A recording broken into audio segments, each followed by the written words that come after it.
আসসালামু আলাইকুম, good evening.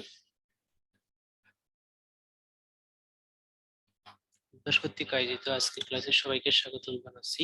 একটি পরে আমাদের ক্লাসটা শুরু হবে। তো আমরা 5 মিনিট পর ক্লাসটা শুরু করব, তোমরা ক্লাসটা মনোযোগ সহকারে করবা। আর যারা যারা সালাম দিচ্ছ, ওয়ালাইকুম আসসালাম। আশা করি সবাই ভালো আছো। হ্যাঁ, আমরাও ভালো আছি। যাই হোক, যেহেতু ক্লাসটা 5 মিনিট পর শুরু হবে, আমরা ধৈর্য সহকারে একটু ওয়েট করি।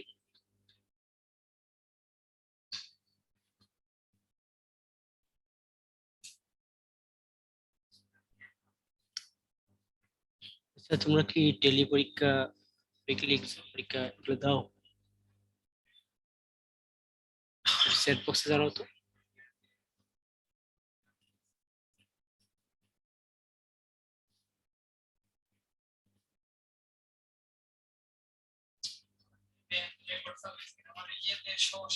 আচ্ছা, ধন্যবাদ সবাইকে যারা রেসপন্স করতেছো। তো কোনো এক্সাম মিস করবো না, এক্সাম মিস করলে দেখা যাচ্ছে তোমরা এগুলো থেকে বঞ্চিত হয়ে যাবা। ঠিক আছে, তোমরা চেষ্টা করবা এক্সাম গুলো দেওয়ার জন্য।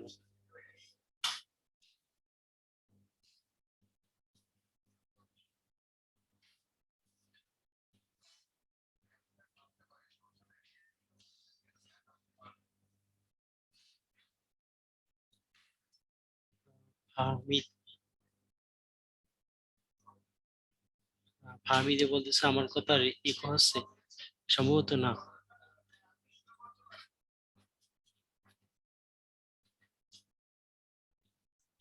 আসসালামু আলাইকুম ভাই, আমাকে কি শোনা যাচ্ছে?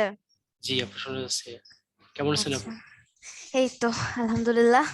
সরি, আর, একটু লেট হ্যাঁ, হয়ে গেছে আমার, হুট করে আমার সমস্যা নাই, আমরা বাসা ক্লাসটা, থেকে নেওয়ার কথা ছিল, বাট আমার ল্যাপটপটা জাস্ট আধা ঘন্টা আগে নষ্ট হয়ে গেছে, এজন্য আমি দৌড়াদৌড়ি করে এখানে চলে আসছি। আচ্ছা সমস্যা নেই, আমরা যেহেতু সময় দিয়েছি 6টা 35 ক্লাসটা শুরু করবো। আপনি আচ্ছা, পারলে রেস্ট নিতে পারেন একটু। হ্যাঁ হ্যাঁ, থ্যাংক ইউ। আচ্ছা, ওয়ালাইকুম আসসালাম। হ্যাঁ পিচ্ছি, আমি একটু রেস্ট নিয়ে নেই, তোমাদের সাথে 2 মিনিট পরে কথা হবে, হ্যাঁ?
ভাইয়া 35 বেজে গেছে, তো আমরা তাহলে শুরু করি। জি আপু, আমরা কন্টিনিউ করতে পারি। ঠিক আছে। ওয়ালাইকুম আসসালাম, আসসালামু আলাইকুম পিচ্চি কাচ্চারা, কেমন আছি? সবাই ভালো আছি। ওয়ালাইকুম আসসালাম মাহিমা। সবাই রেসপন্স করি একটু, কেমন আছি? কই আমার বাচ্চা কাচ্চা সবগুলা কই? আমাকে অনেক মিস করছে, আমিও তোমাদেরকে অনেক মিস করছি। হ্যাঁ, সবাই জোস আছে। আচ্ছা, ওয়ালাইকুম আসসালাম সারওয়া। বাকিরা কই? সবাই যে থাকে, ইরাম, তারপরে তোমার জারিফ, তারপরে তোমার সাগনিক, ডালিম,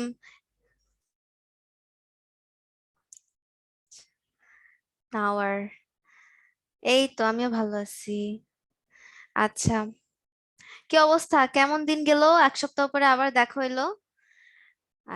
স্যাড ছিলাম, আমি নিব নাকি না, আমি নিব ইনশাল্লাহ এখন থেকে। আহ, আমি ট্যুরে যাই নাই দেখে মন ভালো, আমি কিন্তু তোমাদের ক্লাস শেষ করে আবার ট্যুরে যেতেছি, বুঝছো?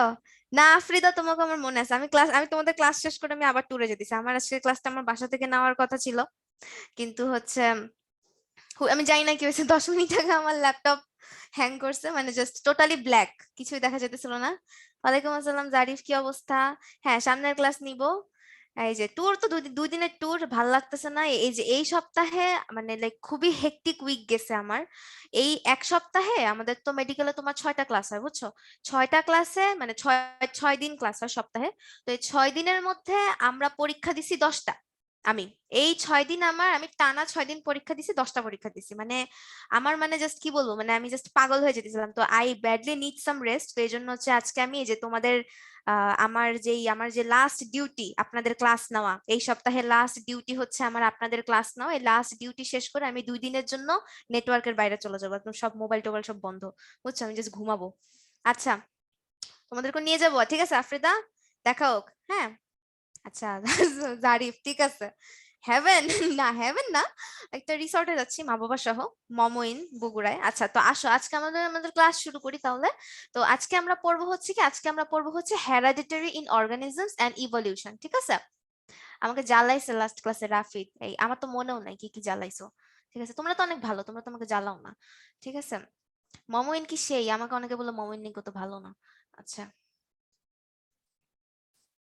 আচ্ছা, তো যেটা বলতেছিলাম, তো আজকে আমরা পড়বো। হ্যাঁ, আমি অনেক ট্রাভেল লাইক করি। আমি আসলে পার্সোনালি খুবই ডিপ্রেসড একটা মানুষ। তো মানে আমার ওই যে তোমার আমার ভিডিও অন কই, না ভিডিও তো অফ। আচ্ছা, আমি বলতেছি মানে পার্সোনালি হচ্ছে ইরাম, তুমি আমার ভয় দেখাও না, ঠিক আছে? আমি পার্সোনালি অনেক ডিপ্রেসড একটা মানুষ। আমি খুব প্যারায় থাকি, অনেক স্ট্রেসে থাকি। আমার মেডিকেল হচ্ছে একটা স্ট্রেস, তারপরে তোমার মানে আমি অনেক স্ট্রেসে থাকি, ঠিক আছে? আমি খুব লেজি, একটা লেজি মানুষ। 24 ঘন্টার মধ্যে তোমার 12-13 ঘন্টা যদি স্ট্রেসে থাকে একটা লেজি মানুষ, তাহলে তার অবশ্যই খারাপ লাগবে। তো এই কারণে আমি মানে লাইক ছুটি পাইলেই আমি আহ যেদিকে মন চায় চলে যেতে মন চায়, বুঝছো? এই আর কি। তো আসো। ইয়ে, ইয়েস, ইটস মাই ক্লাস। হ্যাঁ, তো আসো, তো আজকে আমরা আমাদের চ্যাপ্টারটা শুরু করি। ওয়ালাইকুম আসসালাম ডালিম। Can we get the answer which came first? এটা তোমরা নিজেরা ডিসিশন নিবা, ঠিক আছে? আজকে আমি যখন ব্রেক দিব তখন তোমরা ডিসিশন নিবা যে মুরগি আগে না ডিম আগে। তো আজকে আমরা পড়বো হচ্ছে heredity in organisms and evolution. ইভলিউশনটা আমাদের নেক্সট ক্লাসের পড়া, so far as I remember. And আমার যতটুকু ওয়ালাইকুম আসসালাম সাইকা। এন্ড আমার যতটুকু মনে পড়তেছে যে ইভলিউশনের একটা ক্লাস আমি তোমাদের নিছি। এখন তোমাদের নিছি নাকি অন্যদের নিছি আমার এক্স্যাক্টলি মনে নেই, বাট আমি একটা ফ্রি ক্লাস নিছিলাম ইভলিউশনের। আচ্ছা, আম ফাইন শাগনিক, তুমি কেমন আছো? আচ্ছা, তো আজকে আমরা মেইনলি পড়বো যে হেরিডিটি ইন অর্গানিজমস। গত ক্লাসে আমরা হেরিডিটির অনেক কিছু জানছি, তাই না? হেরিডিটির প্রসেস জানছি গত ক্লাসে আমরা, তাই না? যে তোমার ফার্টিলাইজেশন, তারপরে কিভাবে একটা হিউম্যান বডি হয়, কত কিছু জানছি, ঠিক আছে? তো আজকে আমরা পড়বো হচ্ছে কিছু জটিল কথাবার্তা, বাট আশা রাখি আমরা ইজিলি করে হচ্ছে তোমার চেষ্টা করবো। তো চলো আসো আমরা শুরু করি। Heredity in organisms and evolution. তো হেরিডিটি মিনিংটা কি অ্যাকচুয়ালি? তোমরা কি আমাকে বলতে পারবা যে হেরিডিটি মিনিংটা অ্যাকচুয়ালি কি? তোমরা কি জানো? বা এটার বাংলা নামটা হচ্ছে তোমার বংশগতি, না? বংশগতি বা বংশ বিস্তার। এটার নাম হচ্ছে তোমার বংশ বিস্তার, মানে মোট কথা হচ্ছে বংশ রিলেটেড জিনিসপত্র, ঠিক আছে? Um like what exactly parents and offspring এর মধ্যে কিছু। অবভিয়াসলি হেরিডিটি মানে হচ্ছে কি, তোমার এই যে দেখো, এটা হচ্ছে তোমার বাবা, ঠিক আছে? আচ্ছা, কি কি আঁকলাম আমি জানি না। আচ্ছা, ধরো এটা হচ্ছে তোমার বাবা। বাবারা দেখতে যদিও এত বাচ্চা হয় না, ধরে নাও, ঠিক আছে? আর এটা হচ্ছে তোমার মা। তো এটা হচ্ছে তোমার বাবা, আর এটা হচ্ছে তোমার মা। আচ্ছা, মাকে স্কার্ট পরাই, হ্যাঁ, মাকে প্যান্ট পরাইলে কেমন লাগে? তো এটা হচ্ছে তোমার বাবা, আর এটা হচ্ছে তোমার, হ্যাঁ, মাংকি লাগতেছে এক্স্যাক্টলি, আমার কাছে ওনা মাংকির মতন লাগছে, বা যাই হোক ধরে নাও, ঠিক আছে? মাহাথির, হ্যাঁ, ইয়ে আই এম ব্যাক এগেইন। তো আসো, এটা হচ্ছে তোমার বাবা, আর এটা হচ্ছে তোমার মা। হ্যাঁ, এখন তুমি যখন কোনো বিয়ের ফাংশনে যাও বা কোনো কোনো জায়গায় যখন তুমি যাও, তখন তোমাকে যখন কোনো স্ট্রেঞ্জার তোমাকে দেখে, তখন সে কি বলে? মায়ের মতন হইছিস, বা হচ্ছে তোমার কি বলে? বাপের মতন হইছিস, তাই না? এরকম বলে না, মায়ের মতো হইছিস, বাপের মতন হইছিস। তো এই যে আমি, এই যে তুমি, বা এই যে অফস্প্রিংসরা, হ্যাঁ, এই যারা মা বাবা থেকে আসে, এরা দেখতে কি হয়? অনেকটা বাবা মায়ের কোয়ালিটির একটা মিক্সচার হয়, তাই না? এই অফস্প্রিংরা কি হয়? বাবা মায়ের যত কোয়ালিটি আছে, যেমন বাবার কোয়ালিটি আর মায়ের কোয়ালিটির একটা মিক্সচার হয়। তো এই যে তোমার এই বাবা মায়ের ভিতর থেকে, হ্যাঁ, বাবা মায়ের যে বাবার স্পার্ম এবং মায়ের ওভারি ওভাম, বাবার স্পার্ম এবং মায়ের ওভাম থেকে আমরা যে অফস্প্রিং হিসেবে যে আমরা যে জাইগোটটা তৈরি হই, ঠিক আছে? তো এই যে তোমার এই বাবা থেকে কিছু কোয়ালিটি আসে, মা থেকে কিছু কোয়ালিটি অফস্প্রিং এ আসে, এই কোয়ালিটিস গুলাকে আমরা একসাথে কি বলি? হেরাডিটি, ঠিক আছে? এই যে তোমার বংশ বিস্তার বা বাবা মার বৈশিষ্ট্য অফস্প্রিং বা সন্তানের মধ্যে চলে আসা, এটাকে আমরা কি বলি? হেরাডিটি বলি, ঠিক আছে? তো আজকে আমরা মেইনলি পড়বো হচ্ছে হেরাডিটি। তো হেরাডিটির যে ম্যাটেরিয়ালস, আমাদের কি কি জিনিস, তোমাকে দেখলে বলে ডালিমের মতো হয়েছে। আচ্ছা, তো আজকে আমরা পড়বো তো এই যে তোমার হেরাডিটি। হ্যাঁ, তো হেরাডিটি কি কি উপাদান নিয়ে হেরাডিটি জিনিসটা তৈরি?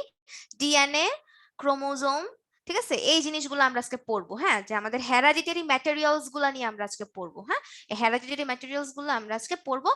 তোমরা এই ক্লাসটা করছো? তোমরা তো এখন হেরাডিটি, ওই হোয়াটএভার, হেরিডিটি, হেরাডিটি, পটাটো, ঠিক আছে? আচ্ছা, তোমরা এই ক্লাসটা কি করছো? করছে তো। এই তোমরা ক্লাস 10-এ পড়ো, হ্যাঁ? বাচ্চা কাচ্চারা ক্লাস 10-এ পড়ে। ক্লাস 10-এর বাচ্চারা যদি ডিএনএ আরএনএ এগুলো না করে তাহলে কোনো কথা? ছি ছি ছি। অন্তত এগুলো জিনিস তো জানি নাকি আমরা? এই জিনিসগুলো আমরা জানি না? হ্যাঁ, এগুলো তোমরা সবাই জানি, ঠিক আছে? তো আসো তো আমরা হেরাডিটি নিয়ে দেখো তোমাদের এখানে কি কি জিনিস লেখা আছে। হ্যাঁ, এক্স্যাক্টলি, ফ্রি ক্লাস করাইছিল, বুঝছো? আমি নিজেই তোমাদের ইভলিউশন ক্লাসটা নিছিলাম, মোস্ট প্রবাবলি, আমার মনে নাই তোমাদের নিছি কিনা জানি না, বাট আমি একটা ইংলিশ ভার্সনের ফ্রি ক্লাস নিছিলাম ইভলিউশনের। মাইন্ড ব্ল্যাক, হেড এমটি, সমস্যা নেই। আজকের ক্লাসে অনেক কিছু বুঝে যাবেন আপনারা। হ্যাঁ, যে আগের ক্লাসে যেরকম আপনারা অনেক পিএইচডি করে আসছেন, কত কিছু শিখাইছি, আজকের ক্লাসও আপনাদেরকে শিখাবো। হ্যাঁ, আচ্ছা, তো children inherit some characteristics of their parents. The process The process by which the characteristics from parent are inherited to the offspring is called heredity, ঠিক আছে? Heredity. Doing class in road, headphone দিয়ে class করো, অসুবিধা নেই, আজকে headphone লাগবেও না, আজকে আমি ভালো ভালো কথা বলবো। তো আসো, characters inherited to children is known as hereditary characters, ঠিক আছে? আচ্ছা, আমি হেরিডিটারি তোমরা মাইন্ড করো না। হ্যাঁ, আমি নর্মালি হেরিডিটারি বলি তো আমার মুখ দিয়ে চলে আসে। আচ্ছা, তো আসো, মেন্ডেল তো ভদ্রই, মেন্ডেলকে অভদ্র নাকি? আচ্ছা, তো আসো ক্যারেক্টার্স, ঠিক আছে? Thank you Satika. আচ্ছা, characters inherited to children is known as hereditary characters. হ্যাঁ, তো যেসব ক্যারেক্টার্স গুলো মা বাবা থেকে বাচ্চার কাছে যায়, এদেরকে আমরা বলি কি, মানে সেই ক্যারেক্টার্স গুলোকে আমরা বলি হেরিডিটারি ক্যারেক্টার্স, ঠিক আছে? যেমন আমাকে দেখলে সবাই বলে যে আমি নাকি রাগ পাইছি, মানে আমার ইমোশনাল কন্ট্রোলটা নাকি আমার মায়ের মতন, আবার আমার ফেস নাকি বাবার মতন, আমার নাক হয়েছে নাকি আমার বাবার মতন, আবার আমার ফেস শেপ হয়েছে মায়ের মতন। কোন লিপস্টিক? এই সাদিকা জিজ্ঞেস করছে আমার লিপস্টিকটা কোথা থেকে কিনছে। কোন লিপস্টিক আমাকে একটু জানাও। তো এই যে তোমার এই হ্যাঁ, আমার স্টাডিং আমার বাবার মতো, ঠিক আছে? বিকজ আমার বাবাও হচ্ছে তোমার ডিএমসি তে পড়ছে, আমিও ডিএমসি তে পড়ি। আমি আর আমার বোন অনেক সিমিলার। কে বলছে? আমরা তো বলি যে আমরা টোটালি আলাদা আলাদা, আমাদের দুজনকে দেখে একসাথে দেখলে তো মনেই হয় না। এফবি ডিপির আমার মনে নাই রে, আমি আসলে জানি না। আচ্ছা, তো এই যে তোমার এই ধরো আমি যে আমার তোমার বাবার পড়াশোনার মেন্টালিটি পাইছি, বাবার ব্রেন পাইছি, তারপরে তোমার যে কি বলে মায়ের হচ্ছে যে মায়ের ফেসিয়াল শেপ পাইছি, মায়ের চেহারা পাইছি। তো এগুলো হচ্ছে তোমার হেরিডিটারি ক্যারেক্টার্স, ঠিক আছে? এগুলো হচ্ছে তোমার হেরিডিটারি ক্যারেক্টার্স। তো এগুলাই হচ্ছে তোমার হেরিডিটারি ক্যারেক্টার্স। তো তোমাদেরকে অনেকে বলে না যে তোমার আম, বাবার মতো হইছো, মায়ের মতন হইছো, তোমার চোখগুলো তোমার বাবার মতন হয়েছে, এগুলো হচ্ছে তোমার জন্য হেরিডিটারি ক্যারেক্টার্স। হ্যাঁ, তুমি তোমার বাবা মার জিনিসপত্রগুলো তুমি পাইছো। তো আমাদের যে মেডিকেলে বা বায়োলজিতে যে ব্রাঞ্চে হেরিডিটারি ম্যাটেরিয়ালস গুলো নিয়ে কথা বলে, সেই ব্রাঞ্চকে আমরা বলি জেনেটিক্স, ঠিক আছে? যেই ব্রাঞ্চে হেরিডিটারি ম্যাটেরিয়ালস নিয়ে কথা বলা হয় সেই ব্রাঞ্চকে আমরা কি বলি? জেনেটিক্স। আচ্ছা, এবং দেখো তোমাদের এই পাশে দেখো, এই যে এখানে খুব সুন্দর একটা ব্যক্তি, ঠিক আছে? ফাদার। হ্যাঁ, ওনার নাম কি? গ্রেগর জোহান ম্যান্ডেল, তাই না? ওনার নাম আমরা সবাই জানি, ছোটবেলা থেকে পড়ে আসছি, গ্রেগর জোহান ম্যান্ডেল। এই গ্রেগর জোহান ম্যান্ডেল হচ্ছে গিয়ে তোমার সর্বপ্রথম এই জেনেটিক্স বা এই যে তোমার বাবা মার বৈশিষ্ট্য যে তোমার বাচ্চা কাচ্চার মধ্যে আসে, হ্যাঁ, এই জিনিসগুলো হচ্ছে সর্বপ্রথম বলছে কে? Gregor Johann Mendel. মটরশুঁটি নিয়ে কথা বলতে বলতে সে এরকম খুবই একটা এই জিনিসপত্রগুলো উনি আবিষ্কার করে ফেলছে। এই কারণে একে আমরা কি বলি? Father of genetics. হ্যাঁ, এটা সাল দরকার নাই, বাট এটা হচ্ছে তোমার, is there any difference between genetics and genetic engineering? হ্যাঁ, এখানে কিছু ডিফারেন্স আছে।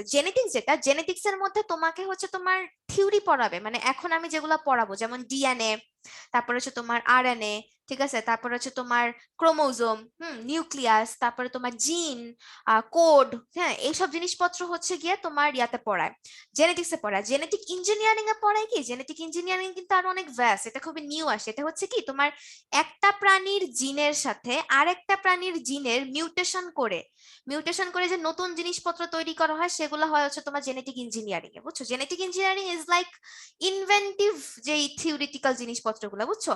যেমন ইনসুলিন, জেনেটিক কোড কি জিনিস, এটা নাকি মুছে ফেলে অন্য কোনো ইনফো দেওয়া যায় না, এটাকে মুছে ফেললে কোনো ইনফো দেওয়া যায় না। জেনেটিক কোড হচ্ছে তোমার, আমি তোমাকে বলবো, দাঁড়াও, পি নিয়ে যদি রিসার্চ, হ্যাঁ, মেডিকেলের জেনেটিক্স পড়ায়, তবে মেডিকেলের জেনেটিক্স হচ্ছে তোমার কি বলে, আর ইন্টারে তোমরা যে জেনেটিক্স পড়বা সেম জিনিস, হ্যাঁ, ইন্টারে তোমরা আরো কিছু জিনিস পড়বা, যেমন রেপ্লিকেশন, ট্রান্সলেশন, ট্রান্সক্রিপশন, ঠিক আছে, এই জিনিসগুলো পড়বা। আর হচ্ছে তোমার মেডিকেলে আরেকটা জিনিস এক্সট্রা পড়া, যেটাকে আমরা বলি পিসিআর, তোমরা এখন নাম শুনছো না, কোভিডে খুব পিসিআর টেস্ট করে, পলিমারেজ চেইন রিঅ্যাকশন, এটাও মেডিকেলে পড়ায়, বুঝছো?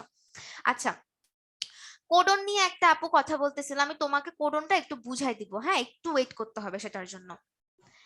Genetics and medical genetics different? Um না, মোটামুটি বেসিক তো সবার সেম, বুঝছো? তবে তোমার হচ্ছে যে জেনেটিক ইঞ্জিনিয়ারিং এর আমি যে ব্যাপারটা বললাম তোমাকে, যে ধরো দুইটা আলাদা আলাদা প্রাণীর বিভিন্ন ক্যারেক্টারিস্টিক্স যেই জিনগুলা নিয়ন্ত্রণ করে, সেই জিনসগুলাকে একত্রিত করে আমরা যদি নতুন ক্যারেক্টারিস্টিক সম্পন্ন ভালো একটা প্রাণী মানে করি, মানে সেই জিনিসগুলাকে আমরা জেনেটিক ইঞ্জিনিয়ারিং এ ফেলাই। এই জিনিসগুলো আমরা মেডিকেলে করি না, এই জিনিসগুলো জেনেটিক ইঞ্জিনিয়ারিং এর জন্য, যারা জেনেটিক ইঞ্জিনিয়ারিং করে। যেমন হচ্ছে তোমার ধান গাছ, বুঝছো? আগে 1971-72 সালে কিন্তু প্রচুর দুর্ভিক্ষ হইতো, প্রচুর ফ্যামাইন হইতো, কিন্তু এখন দেখো, এখন আগের কালে মানুষ ছিল হচ্ছে তোমার কত, 5 কোটি 8 কোটি, 5 কোটি 8 কোটির সময়ে দুর্ভিক্ষে মানুষ মারা যাইতো।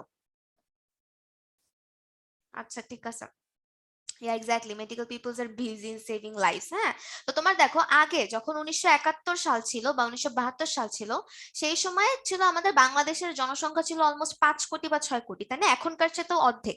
সেই সময়ও মানুষ ভাতের অভাবে বা খাবারের অভাবে মারা যেত, কিন্তু এখন আমরা মানুষ কত, 16 কোটি, 16 কোটির দেশে কিন্তু দুর্ভিক্ষ এখনো হয় নাই। কেন চিন্তা করো তাহলে, খাবারের পরিমাণ। আবার দেখো, জমি জমার পরিমাণ কিন্তু কমতেছে, কিন্তু খাবার কিন্তু আমাদের কমতেছে না। কেন? বিকজ এখন ধরো যে একটা ধান গাছ, ঠিক আছে, ধরো এটা হচ্ছে একটা ধান গাছ, এই ধান গাছটা তোমার বৃষ্টিতে মারা যায়, বৃষ্টিতেই ধান গাছটা মারা যায়।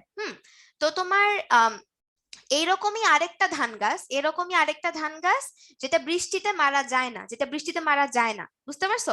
তো এই জেনেটিক ইঞ্জিনিয়াররা কি করে, যেই ধান গাছটার বন্যা মানে বন্যাটা প্রতিরোধ করার একটা ক্ষমতা আছে, সে বন্যা প্রতিরোধ ক্ষমতাকারী জিনটা এনে এই ধান গাছের মধ্যে দিয়ে দেয়। সো আলটিমেটলি এই ধান গাছটাও তখন মানে তারপরে কি হয়, বন্যাটা প্রিভেন্ট করতে পারে, বুঝতে পারছো? এই জিনিসটাকে আমরা বলি এক্স্যাক্টলি হাইব্রিড, হ্যাঁ, হাইব্রিড করে ফেলে। এই যে তোমার ওর জিনটা এই জিনে নিয়ে এসে, ঠিক আছে, এই জিনে নিয়ে এসে ওর কোয়ালিটিটাকে ইনক্রিজ করলো, এইটাকে আমরা বলি জেনেটিক ইঞ্জিনিয়ারিং, ঠিক আছে, এটাকে আমরা বলি জেনেটিক ইঞ্জিনিয়ারিং। হ্যাঁ, জেনেটিক ইঞ্জিনিয়ারিং অনেক জোস, বুঝছো, এটা দিয়ে অনেক ইনভেনশন করা যায়। আমার অনেক ইচ্ছা ছিল আমি ডিউতে জেনেটিক ইঞ্জিনিয়ারিং এ পড়বো। হোয়াট হ্যাপেন্স ইফ আমি পড়া লেখাটা দেখতে পাইনি, কি লিখছে, what happens if heredity of father and mother doesn't come, আই তো দাঁড়াও, আমি হোয়াট হ্যাপেন্স ডাজন্ট কাম, আস্তে আস্তে আস্তে একটু আস্তে, লেখাই তো দেখতে পাচ্ছি না, উপরে উঠে গেছে। জেনেটিক ইঞ্জিনিয়ারিং, হ্যাঁ, জেনেটিক ইঞ্জিনিয়ারিং অনেক এক্সট্রিম একটা ভার্সন। আচ্ছা, আচ্ছা, যে লিখছে, বুঝছো, আমি মেসেজটা না দেখতে পাচ্ছি না, একটু কাইন্ডলি তুমি আমাকে একটু আবার লিখিও, হ্যাঁ। আচ্ছা, তো আসো, heredity father mother doesn't come in any children. If a heredity doesn't come in child, then the child DNA is another. হ্যাঁ, obviously যদি সে তার মা বাবার ডিএনএ সাথে যদি তার কোনো ম্যাচ না হচ্ছে, তার মানে অন্য কোনো বাচ্চার বাবা বা মা অন্য কেউ, বুঝতে পারছো? আচ্ছা, হাইব্রিডে অরিজিনাল, হ্যাঁ, অরিজিনাল টেস্টও চলে যাবে, তো কি করার আছে। আচ্ছা, আচ্ছা, তো এই স্লাইডটা আমরা বুঝতে পারছি, এই স্লাইডটা আমরা বুঝতে পারলে আমরা একটু ইয়েস লিখবো কাইন্ডলি। ওকে, আমরা সবাই বুঝতে পারছি, ওকে। দেন আসো, আই এম গুড মেহেরুন।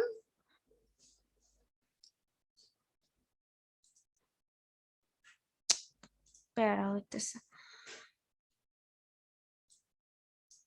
আচ্ছা, বুঝতে পারছি। তো এবার আমরা পড়বো হচ্ছে হেরিডিটি ম্যাটেরিয়ালস নিয়ে। হ্যাঁ, তাহলে যে কোন কোন সেই সাবস্টেন্স গুলো যেগুলো অ্যাকচুয়ালি আমাদের মা বাবা থেকে আমরা পাচ্ছি আমাদের বডিতে।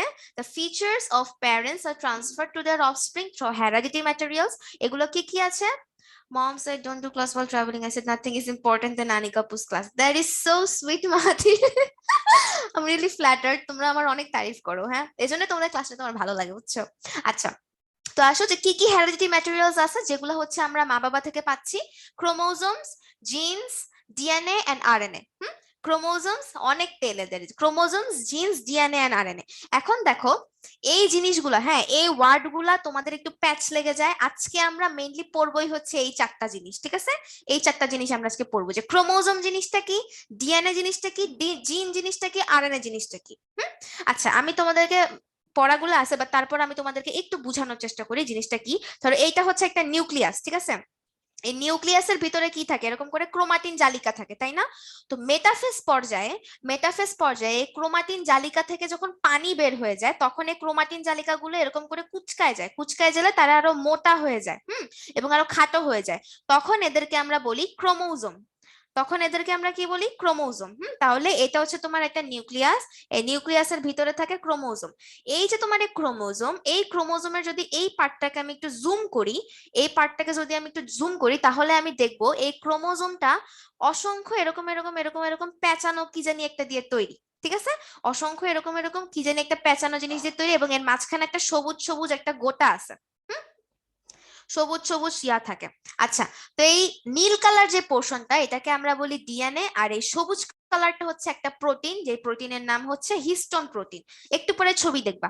এই সবুজ কালারের জিনিসটার নাম হচ্ছে হিস্টোন প্রোটিন। এই হিস্টোন প্রোটিনে ডিএনএ টাকে এভাবে কুচকায় থাকতে সাহায্য করে, বা কুণ্ডলি পাকায়, মানে লাইক কমপ্লেক্সিটি থাকার জন্য হিস্টোন প্রোটিনটা হেল্প করে। এখন আমি এই ডিএনএ টাকে যদি এই যে এই পোর্শনটাকে আমি যদি এখন জুম করি মাইক্রোস্কোপে, এই পোর্শনটাকে আমি যদি এখন জুম করি, তাহলে আমি দেখবো কি এরকম একটা পেঁচানো পেঁচানো স্ট্রাকচার, যেটাকে আমরা বলতেছি ডিএনএ। তো এটা হচ্ছে একটা ডিএনএ, ঠিক আছে? এটা হচ্ছে একটা ডিএনএ। এখন তোমাদের মনে কোয়েশ্চেন আসতে পারে যে ডিএনএ তো বুঝতে পারছি, দেন হোয়াট ইজ জিন? ক্রোমোজোম বুঝলাম আমরা, ক্রোমোজোমের মধ্যে থাকে কি? ডিএনএ, ঠিক আছে? এখন জিন বলতে আমরা অ্যাকচুয়ালি কি বুঝি? What is DNA and what is gene? আচ্ছা, আমি তোমাদেরকে একটা কথা বলি। আমাদের বডিতে, বুঝছো, আমাদের বডিতে ডিএনএ আছে লাইক তোমার ইনফিনিটি। আমাদের বডিতে ইনফিনিটি পরিমাণ ডিএনএ আছে, ঠিক আছে? ইনফিনিটি পরিমাণ ডিএনএ আছে। আচ্ছা, আর আমার বডিতে জিন আছে 30,000। 30,000, ঠিক আছে? জিনটা অ্যাকচুয়ালি কি জিনিস? জিন হচ্ছে একটা ফ্রেগমেন্ট অফ ডিএনএ। ডিএনএ এর একটা নির্দিষ্ট পোর্শন, ধরে নেই এইটা, এই একটা হেলিক্স, এই একটা হেলিক্স, ঠিক আছে? ডিএনএ এর একটা স্পেসিফিক ফ্রেগমেন্ট, যেই ফ্রেগমেন্ট আমার বডির একটা স্পেসিফিক ক্যারেক্টারকে ডিফাইন করতেছে। যেমন ধরে নি জারিফের চোখের কালার ব্লু, ধরে নিলাম, ঠিক আছে? জারিফের চোখের কালার হচ্ছে ব্লু বা ব্ল্যাক, যে কোনো একটা, ঠিক আছে? জারিফের চোখের কালার, মোট কথা। তো জারিফের চোখের কালার কে নিয়ন্ত্রণ করতেছে? এই পোর্শনে যে ডিএনএটা, এই পোর্শনের ডিএনএটা হচ্ছে জারিফের চোখের কালার নিয়ন্ত্রণ করতেছে, ঠিক আছে? আবার এই যে ডিএনএটা জারিফের হাইট নিয়ন্ত্রণ করতেছে। এই ডিএনএ এর মধ্যে যে বেস সিকোয়েন্স গুলো আছে, সেই বেস সিকোয়েন্স গুলো কি করতেছে? জারিফের হাইট কে ডিফাইন করতেছে, যে ওর হাইট কত হবে, ঠিক আছে? তারপরে তোমার এই যে এই ডিএনএটা, ধরো জারিফের হেয়ার, যে ওর হেয়ার কি স্ট্রেট হবে নাকি কার্লি হবে, এই জিনিসপত্র সে নিয়ন্ত্রণ করতেছে। তাহলে এইটা একটা জিন, এইটা একটা জিন, এটা একটা জিন। বুঝতে পারছি? Gene is finite, then how DNA infinite, gene finite, ঠিক আছে? আমার বডিতে শুনো, আমার বডিতে জিন আছে 30,000। তোমরা শুনে অবাক হবা।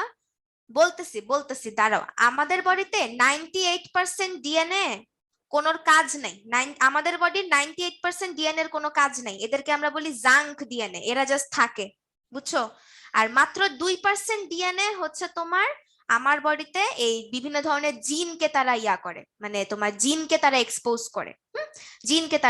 করে। ভালো আছি ওয়াসি, ঠিক আছে? আর এই তোমার বুঝতে পারছি। তাহলে হোয়াট ইজ জিন? এদের না থাকলে কোনো সমস্যা হয়? কোনগুলা না থাকলে, জাঙ্ক ডিএনএ নাকি 2% ডিএনএ, কোনটা? দাদা দাদি নানা নানির ডিএনএ এসে হ্যাঁ মিলতে পারে, চাইল্ডের সাথে মিলতে পারে, এদেরকে আমরা বলি রিসেসিভ জিন। এদেরকে আমরা বলি রিসেসিভ জিন, এটা আমরা নেক্সট ক্লাসে পড়বো। ঠিক আছে। হ্যাঁ, জাঙ্ক ডিএনএ, আচ্ছা জাঙ্ক ডিএনএ এর কোনো কাজ নাই আপাতত, এরা না থাকলেও কোনো সমস্যা না। তবে বর্তমানে জাঙ্ক ডিএনএ দিয়ে আমরা হচ্ছে তোমার ডিএনএ প্রোফাইলিং করে আমরা ক্রিমিনাল আইডেন্টিফাই করতে পারি। বুঝতে পারছো? এই জাঙ্ক ডিএনএ যেটা, জাঙ্ক ডিএনএ তো তোমার কোনো কাজ নাই। হ্যাঁ, এই ডিএনএ, এই জাঙ্ক ডিএনএটা এক একটা মানুষের জন্য এক এক রকমের সিকোয়েন্স দেয়। ঠিক আছে, এক একটা মানুষের জন্য এক এক রকমের সিকোয়েন্স থাকে, ওই সিকোয়েন্সটাকে দেখে আমরা হচ্ছে তোমার ডিএনএ প্রোফাইলিং করে আমরা হচ্ছে তোমার ইয়া করতে পারি, মানে এক একটা মানুষেরকে মানে কোন মানুষের ডিএনএ কোনটা এটা আমরা আইডেন্টিফাই করতে পারি। হ্যাঁ এক্স্যাক্টলি, এটা এটা দিয়ে আমরা ক্রিমিনাল ডিটেক্ট করতে পারি। বুঝছো? এটা দিয়ে আমরা পিসিআর করি, পিসিআর করে আমরা ক্রিমিনাল ডিটেক্ট করি, বা তোমার কোন মানুষের কি হয়েছে এটা আমরা ডিটেক্ট করতে পারি। হ্যাঁ, জাং ডিএনএরও কাজ আছে। আচ্ছা, তাহলে আমরা বুঝতে পারছি যে ক্রোমোজোম কি জিনিস, ডিএনএ কি, জিন কি জিনিস, ডিএনএ কি জিনিস, আরএনএ আমি বলতেছি। ঠিক আছে, আরএনএ কি জিনিস। ক্রিমিনাল না চাইলে জাং ডিএনএ তুমি কেমনে ফেলবা? তুমি আমাকে বলো। তোমার ডিএনএ তো তোমার সেলের ভিতরে থাকে। ঠিক আছে, তোমার ডিএনএ তো তোমার সেলের ভিতরে থাকে, যে তুমি চাইলেও তো সরাইতে পারবা না, তাই না? আমাদের সবার বডিতে তো জাং ডিএনএ আছে। এখন তুমি যদি তোমার ডিএনএ কে বলো এই ডিএনএ তুই বের হয়ে যা, তোমার ডিএনএ কি শুনবে? সে তো শুনবে না, সে তো তোমার বডির ভিতরে থাকবে। হ্যাঁ, ডিএনএ মেসেজ। আচ্ছা, অ্যালবিনো বেবি মানে কি? আমি অ্যালবিনো বেবি মানেই জানি না। বুঝতে পারছো? আমাকে একটু বুঝাও আগে অ্যালবিনো বেবি কি। আচ্ছা, তো এবার দেখো আমি যে ছবিটা আঁকছিলাম, বুঝছো? ওয়ার ইজ, হ্যাঁ ইউজ করা হয় ফসিল আইডেন্টিফাই এর জন্য, জাং ডিএনএ ইউজ করা হইতে পারে। Test tube baby, test tube baby হচ্ছে তোমার, আচ্ছা টেস্ট টিউব বেবি হচ্ছে, এটা হচ্ছে একটা টেস্ট টিউব। তোমরা কি তোমাদের মেডিকেলে তোমার যে বায়োলজি ক্লাসে টেস্ট টিউব দেখছো? টেস্ট টিউব দেখছো? এরকম একটা ছোট্ট একটা টিউবকে আমরা বলি টেস্ট টিউব। বুঝছো? দেখি নাই? আচ্ছা, গুগলে সার্চ দিও, হ্যাঁ টেস্ট টিউব লিখে সার্চ দিও। হ্যাঁ, ফর্সা বেবি ফ্রম প্যারেন্টস হয় তো। আচ্ছা, আমি ভাবছি কি অ্যালবিনো হচ্ছে একটা জাত, বুঝছো? এরকম একটা জাত আছে, আমি ভাবছি অ্যালবিনো তুমি ওইটার কথা বলতেছো। হ্যাঁ, ইউরিন ইনফেকশন চেক করতে লাগে, এক্স্যাক্টলি। তো তোমার হয় কি, ওই যেসব ধরো তোমার একটা মা আর একটা বাবা, ঠিক আছে, একটা ছেলে মেয়ের তো তোমার অনেক রিপ্রোডাক্টিভের সমস্যা থাকে। ধরো মায়ের ইউটেরাস বা মায়ের ভেজাইনা বা মায়ের সার্ভিসে কোনো প্রবলেম, যার কারণে বাবার স্পার্মটা মায়ের বডির ভিতরে ঢুকে ফার্টিলাইজেশন করতে পারতেছে না।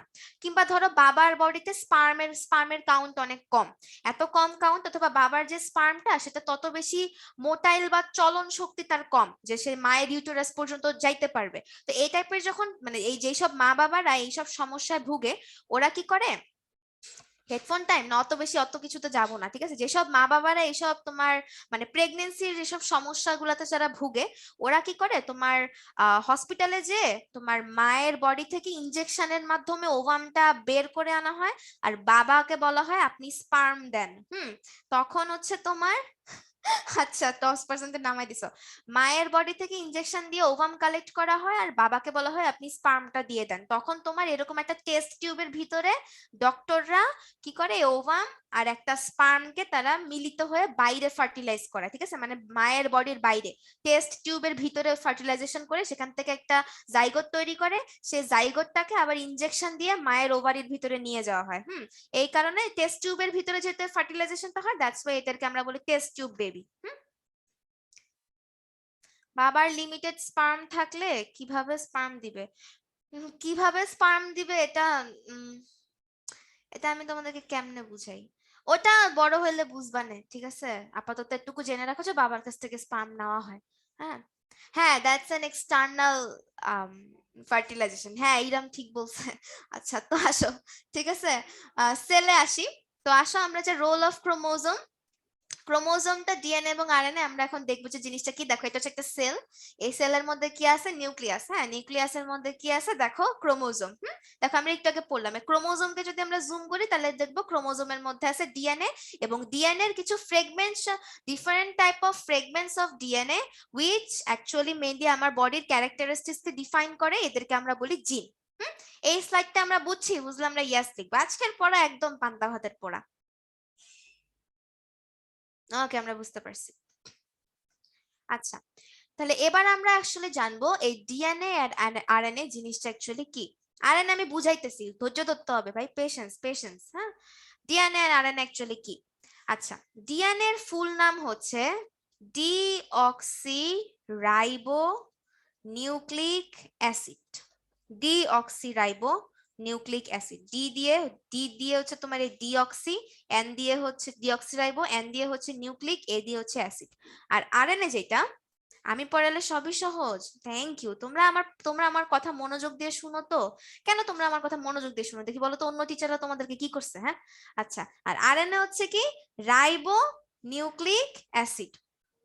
টেলোমিয়ার কমে কেন বলবো না, দাঁড়াও। আমার ভয়েস অনেক সুইট, তাই আমার কথা শুনতে ভালো লাগে। আমি দাসু আপু, তাই। আচ্ছা। আচ্ছা, তাই অন্য টিচাররা সুইট না, দেখছো? অন্য টিচারটা গ্লুমি, ছি ছি ছি, কেন বলে নাকি? আচ্ছা আচ্ছা, আমরা পড়ি আরএনএ। ঠিক আছে, এই আরএনএ এর মধ্যে তাহলে আরএনএ এর ফুল ফর্ম কি? Ribo nucleic acid. অন্য এই ডালিম লিখছে, অন্য টিচাররা মারে। এই অন্য টিচাররা ওরা অনলাইনের মধ্যে কেমনে মারে দেখি বলো তো? অনলাইনের মধ্যে মানুষ মারে কেমনে? অন্য টিচার্স বিং অফেন্টিভ অফেন্টিভ। আচ্ছা, ভার্চুয়াল লাত্তি। Thank you Zarif. আচ্ছা আসো তো, ডিএনএ এবং আরএনএ। ঠিক আছে, তাহলে ডিএনএ এর ফুল ফর্ম কি? ডিঅক্সিরাইবোনিউক্লিক অ্যাসিড, এবং আরএনএ এর ফুল ফর্ম কি? Ribonucleic acid. হ্যাঁ, তো ডিএনএ জিনিসটা কি? এই যে এটা হচ্ছে তোমার ডিএনএ, আর আরএনএ আমি দেখাবো। তাহলে এই যে তোমার ডিএনএ, এই ডিএনএ তে অ্যাকচুয়ালি কি? এটা হচ্ছে এক প্রকার অ্যাসিড। এই অ্যাসিডটা কোথায় পাওয়া যায়? নিউক্লিয়াসে পাওয়া যায়। ঠিক আছে, হ্যাঁ আমি তো একদম পুরা লাইক বাটাররা যেরকম মেল্ট হয়ে যায় না, আমি সেরকম তোমাদের ক্লাসে সেরকম মেল্ট হয়ে যায়। তো দেখো আমি যেটা বলতেছি, তাহলে দেখো অ্যাসিড। ঠিক আছে, তাহলে এই ডিএনএটা কি? ডিএনএ হচ্ছে এক প্রকার অ্যাসিড। এটা যেহেতু নিউক্লিয়াসের ভিতরে থাকে, তাই না? দেখো এটা এটা নিউক্লিয়াসের ভিতরে থাকতেছে ডিএনএটা। দ্যাটস ওয়াই আমরা এদেরকে বলি কি? Nucleic acid. Okay, nucleic acid কেন বলি? নিউক্লিয়াসের ভিতরে যে অ্যাসিড থাকে তাদেরকে আমরা বলি নিউক্লিক অ্যাসিড। এখন এই নিউক্লিক অ্যাসিড হচ্ছে দুই প্রকার। নিউক্লিক অ্যাসিড হচ্ছে দুই প্রকার, একটা হচ্ছে ডিএনএ এবং আরেকটা হচ্ছে আরএনএ। তো এখন আমরা পড়বো। আচ্ছা, তো নিউক্লিক অ্যাসিড যে দুই প্রকার, এই নিউক্লিক অ্যাসিড বুঝার আগে আমরা নিউক্লিক অ্যাসিড সম্পর্কে জানি।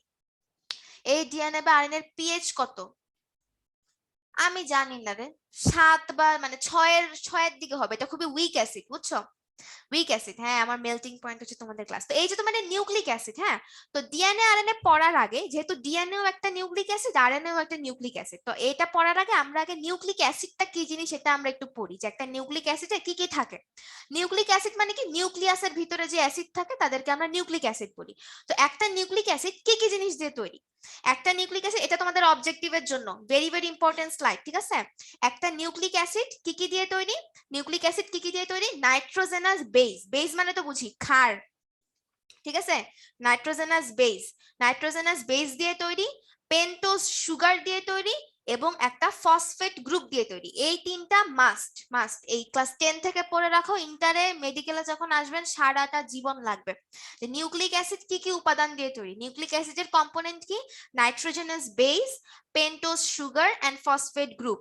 আমি তোমাদেরকে একটু পরে করে বুঝাই দিচ্ছি, হ্যাঁ, জিনিসগুলা কি। আচ্ছা, বেস দিয়ে অ্যাসিড বানায় কেমনে? শোনো আমি তোমাকে বলি। এই যে তোমার ফসফেট, ঠিক আছে, সুগার যেটা, সুগারের মধ্যে কিছু সুগার আমাদের বডিতে কিন্তু কিছু অ্যাসিডিক প্রভাব ফেলে। সুগার বা কার্বোহাইড্রেট, ঠিক আছে, সুগার বা কার্বোহাইড্রেট আমার বডিতে কিছু অ্যাসিডিক কম্পোনেন্ট আছে, আর ফসফেটটাও মেইনলি অ্যাসিডিক ক্যারেক্টারিস্টিক শো করে। তো দুইটা অ্যাসিডিক হওয়ার কারণে এই বেসটার আর তেমন কোনো কাজ থাকে না, বুঝছো? এই কারণে এটাকে আমরা নিউক্লিক অ্যাসিড বলি। আচ্ছা, তো আসো আমরা এখন একটু ডিটেলস বলি যে what is nitrogenous base, what is pentose sugar and what is phosphate group. ঠিক আছে, এবার কিন্তু তোমাদেরকে মন দিতে হবে। ঠিক আছে, এখন থেকে আমাদের মন দিয়ে পড়াশোনা করা শুরু। আচ্ছা, তোমরা ল্যাটিন ভাষা জানো? মনো মানে এক, তারপরে তোমার ডাই মানে দুই, ঠিক আছে, ট্রাই মানে থ্রি, আমরা এগুলো জানি। কোয়াড্রি মানে হচ্ছে 4, আর পেন্টা মানে হচ্ছে 5। জানি না? পেন্টা মানে হচ্ছে 5। ঠিক আছে, তাহলে দেখো পেন্টোজ সুগার, পেন্টোজ সুগার। আচ্ছা, ডাই মানে মারা খাওয়া। আচ্ছা, এগুলা মনে আছে, ঠিক আছে। তাহলে পেন্টোজ সুগার মানে কি? এমন এক প্রকার সুগার বা চিনি যেটার মধ্যে 5টা কার্বন আছে। যেটার মধ্যে কয়টা কার্বন আছে? 5 কার্বন আছে। ঠিক আছে, তাহলে পেন্টোজ সুগার। পেন্টোজ, হ্যাঁ, হেক্সা মানে হচ্ছে 6, হ্যাপটা মানে হচ্ছে 7, অক্টা মানে হচ্ছে 8, টেট্রা মানে, আচ্ছা, কোয়াড্রি আর টেট্রা সেম জিনিস। হ্যাঁ, কোয়াড্রি এন্ড টেট্রা সেম জিনিস। না রে আপু, রাইবোনিউক্লিক অ্যাসিড তুমি কখনোই আর্টিফিশিয়ালি ক্রিয়েট করতে পারবা না। এটা সৃষ্টিকর্তার এক অমূল্য জিনিসপত্র, বুঝছো? তাহলে পেন্টোজ সুগার কি জিনিস? পেন্টোজ সুগার হচ্ছে এমন এক প্রকার সুগার যার মধ্যে 5টা কার্বন থাকে, ঠিক আছে, যার মধ্যে 5টা কার্বন থাকে। আমি যদি তোমাদেরকে এখানে একটা ছবি আঁকি, দেখো আমি কোনাগুলা, হ্যাঁ কোনাগুলা হচ্ছে তোমার কার্বন, কোনাগুলো হচ্ছে তোমার কার্বন। আমার বডিতে পেন্টোজ সুগার থাকে এইভাবে, এটা হচ্ছে 1 নাম্বার কার্বন। ভুল আঁকছি, দাঁড়াও দাঁড়াও দাঁড়াও, হয়নি।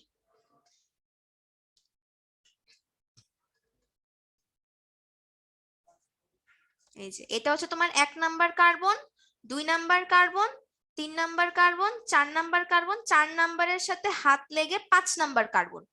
এটা হচ্ছে একটা পেন্টোজ সুগার, এটা হচ্ছে একটা পেন্টোজ সুগার, ঠিক আছে, 5টা কার্বন বিশিষ্ট। এটা হচ্ছে একটা পেন্টোজ সুগার। আর দেখো কার্বনের কয়টা হাত আমরা জানি না, 4টা করে হাত। তোমরা কেমিস্ট্রি পড়ছো? এগুলো কি আমরা জানি যে কার্বনের যে 4টা যোজনী? আচ্ছা যাক যাক, আলহামদুলিল্লাহ, যাক আমার কষ্ট কমছে। তো এই যে তোমার এই যে তোমার 1 নাম্বার কার্বন, ঠিক আছে, 1 নাম্বার কার্বনের হচ্ছে 4টা হাত। এই যে এইটা একটা হাত, এইটা একটা হাত, এইটা একটা হাত, এইটা একটা হাত। তো এই কার্বনের এই হাতের মধ্যে থাকে 2টা হাইড্রোজেন, আর দুইটা দুইটা হাত দিয়ে তোমার সে একটা অক্সিজেন আর একটা কার্বনের সাথে যুক্ত থাকে। এই কার্বনের 4টা হাত, এই কার্বনের 4টা হাত, এই কার্বনের 4টা হাত।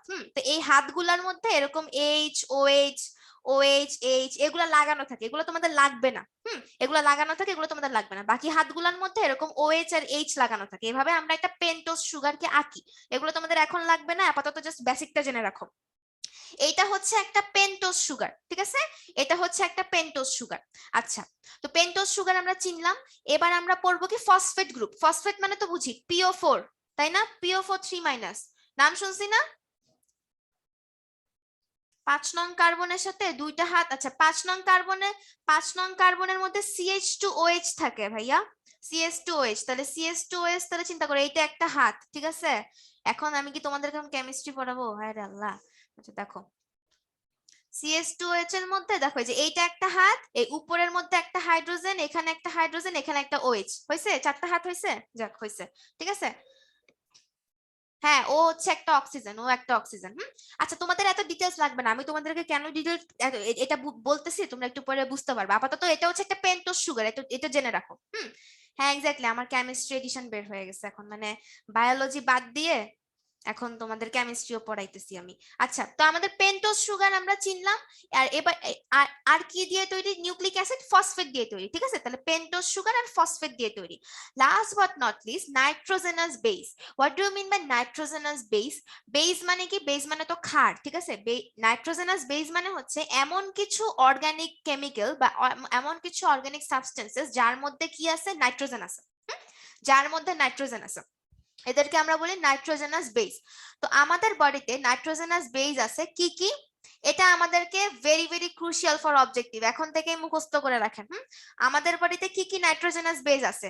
2 টাইপের নাইট্রোজেনাস বেস আছে, পিউরিন এবং পাইরিমিডিন। পিউরিন এবং পাইরিমিডিন, ঠিক আছে, এটা বাদ দেই আপাতত, এটা বাদ দেই। আমাদের বডিতে 2 টাইপের নাইট্রোজেনাস বেস আছে, পিউরিন এবং পাইরিমিডিন। পিউরিনের মধ্যে কি আছে? অ্যাডিনিন, গুয়ানিন বা এজি। পিউরিনের মধ্যে আছে অ্যাডিনিন, গুয়ানিন। পাইরিমিডিনের মধ্যে আছে সাইটোসিন, থায়ামিন এবং ইউরাসিল। এই ইউরাসিলটা আমরা শুধুমাত্র পাই আরএনএ তে।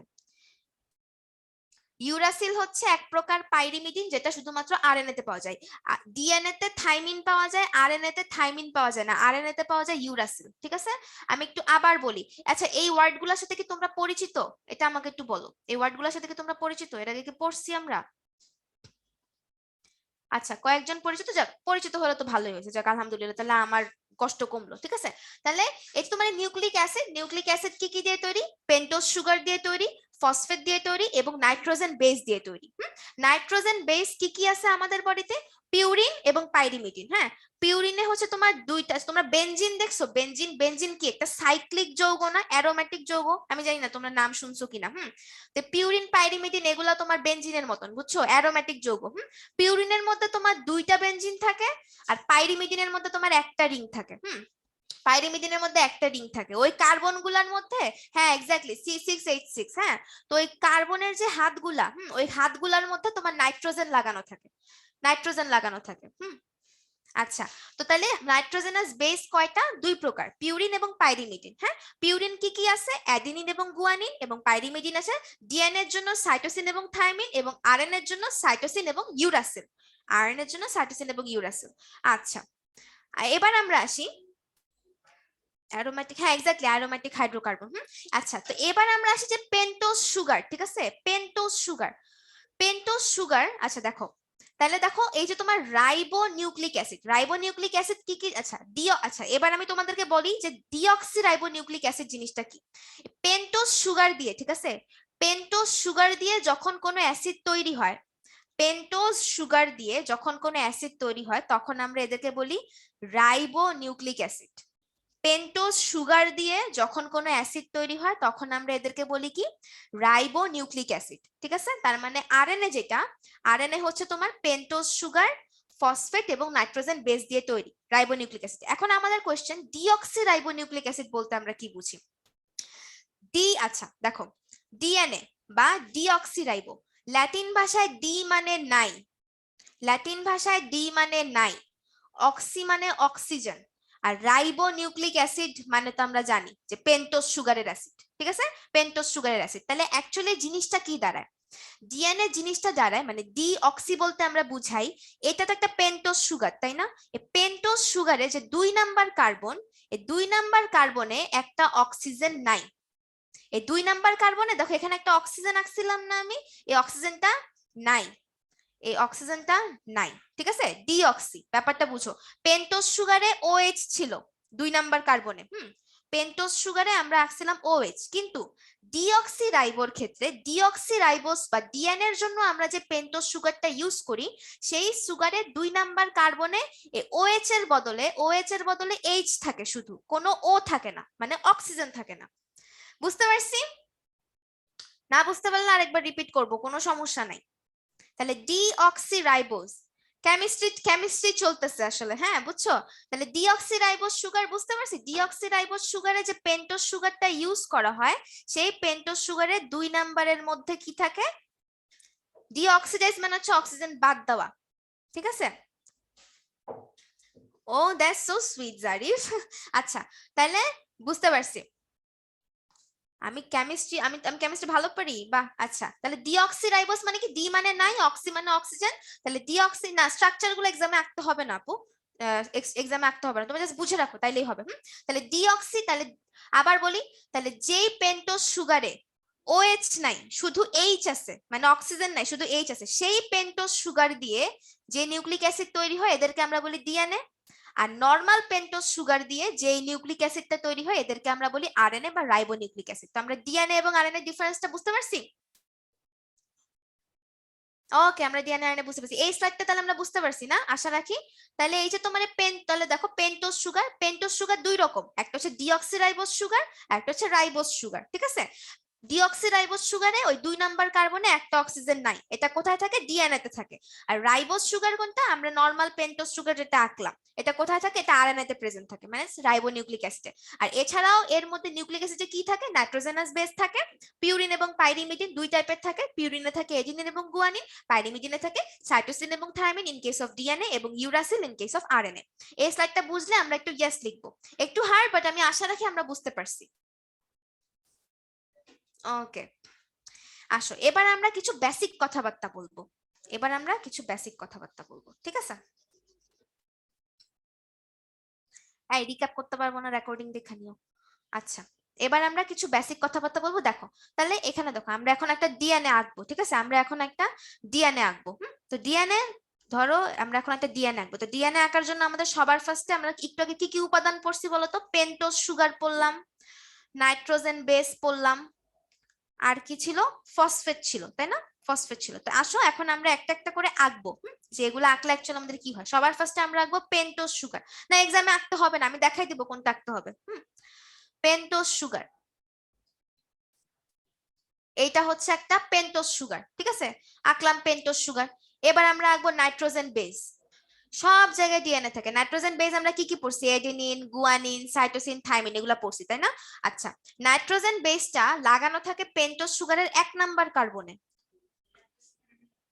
এগুলো তো কার্বন। এই নাইট্রোজেন বেসটা কোথায় লাগানো থাকে, পেন্টোজ সুগারের 1 নাম্বার কার্বনে নাইট্রোজেন বেসটা লাগানো থাকে। এই তো গেল নাইট্রোজেন বেস। এবার আসি, ধরে নিলাম অ্যাডিনিন, হ্যাঁ গুয়ানিন, থায়ামিন, সাইটোসিন, ইউরাসিল সবই লাগানো থাকতে পারে, বাট এক নাম্বার কার্বনে লাগানো থাকবে।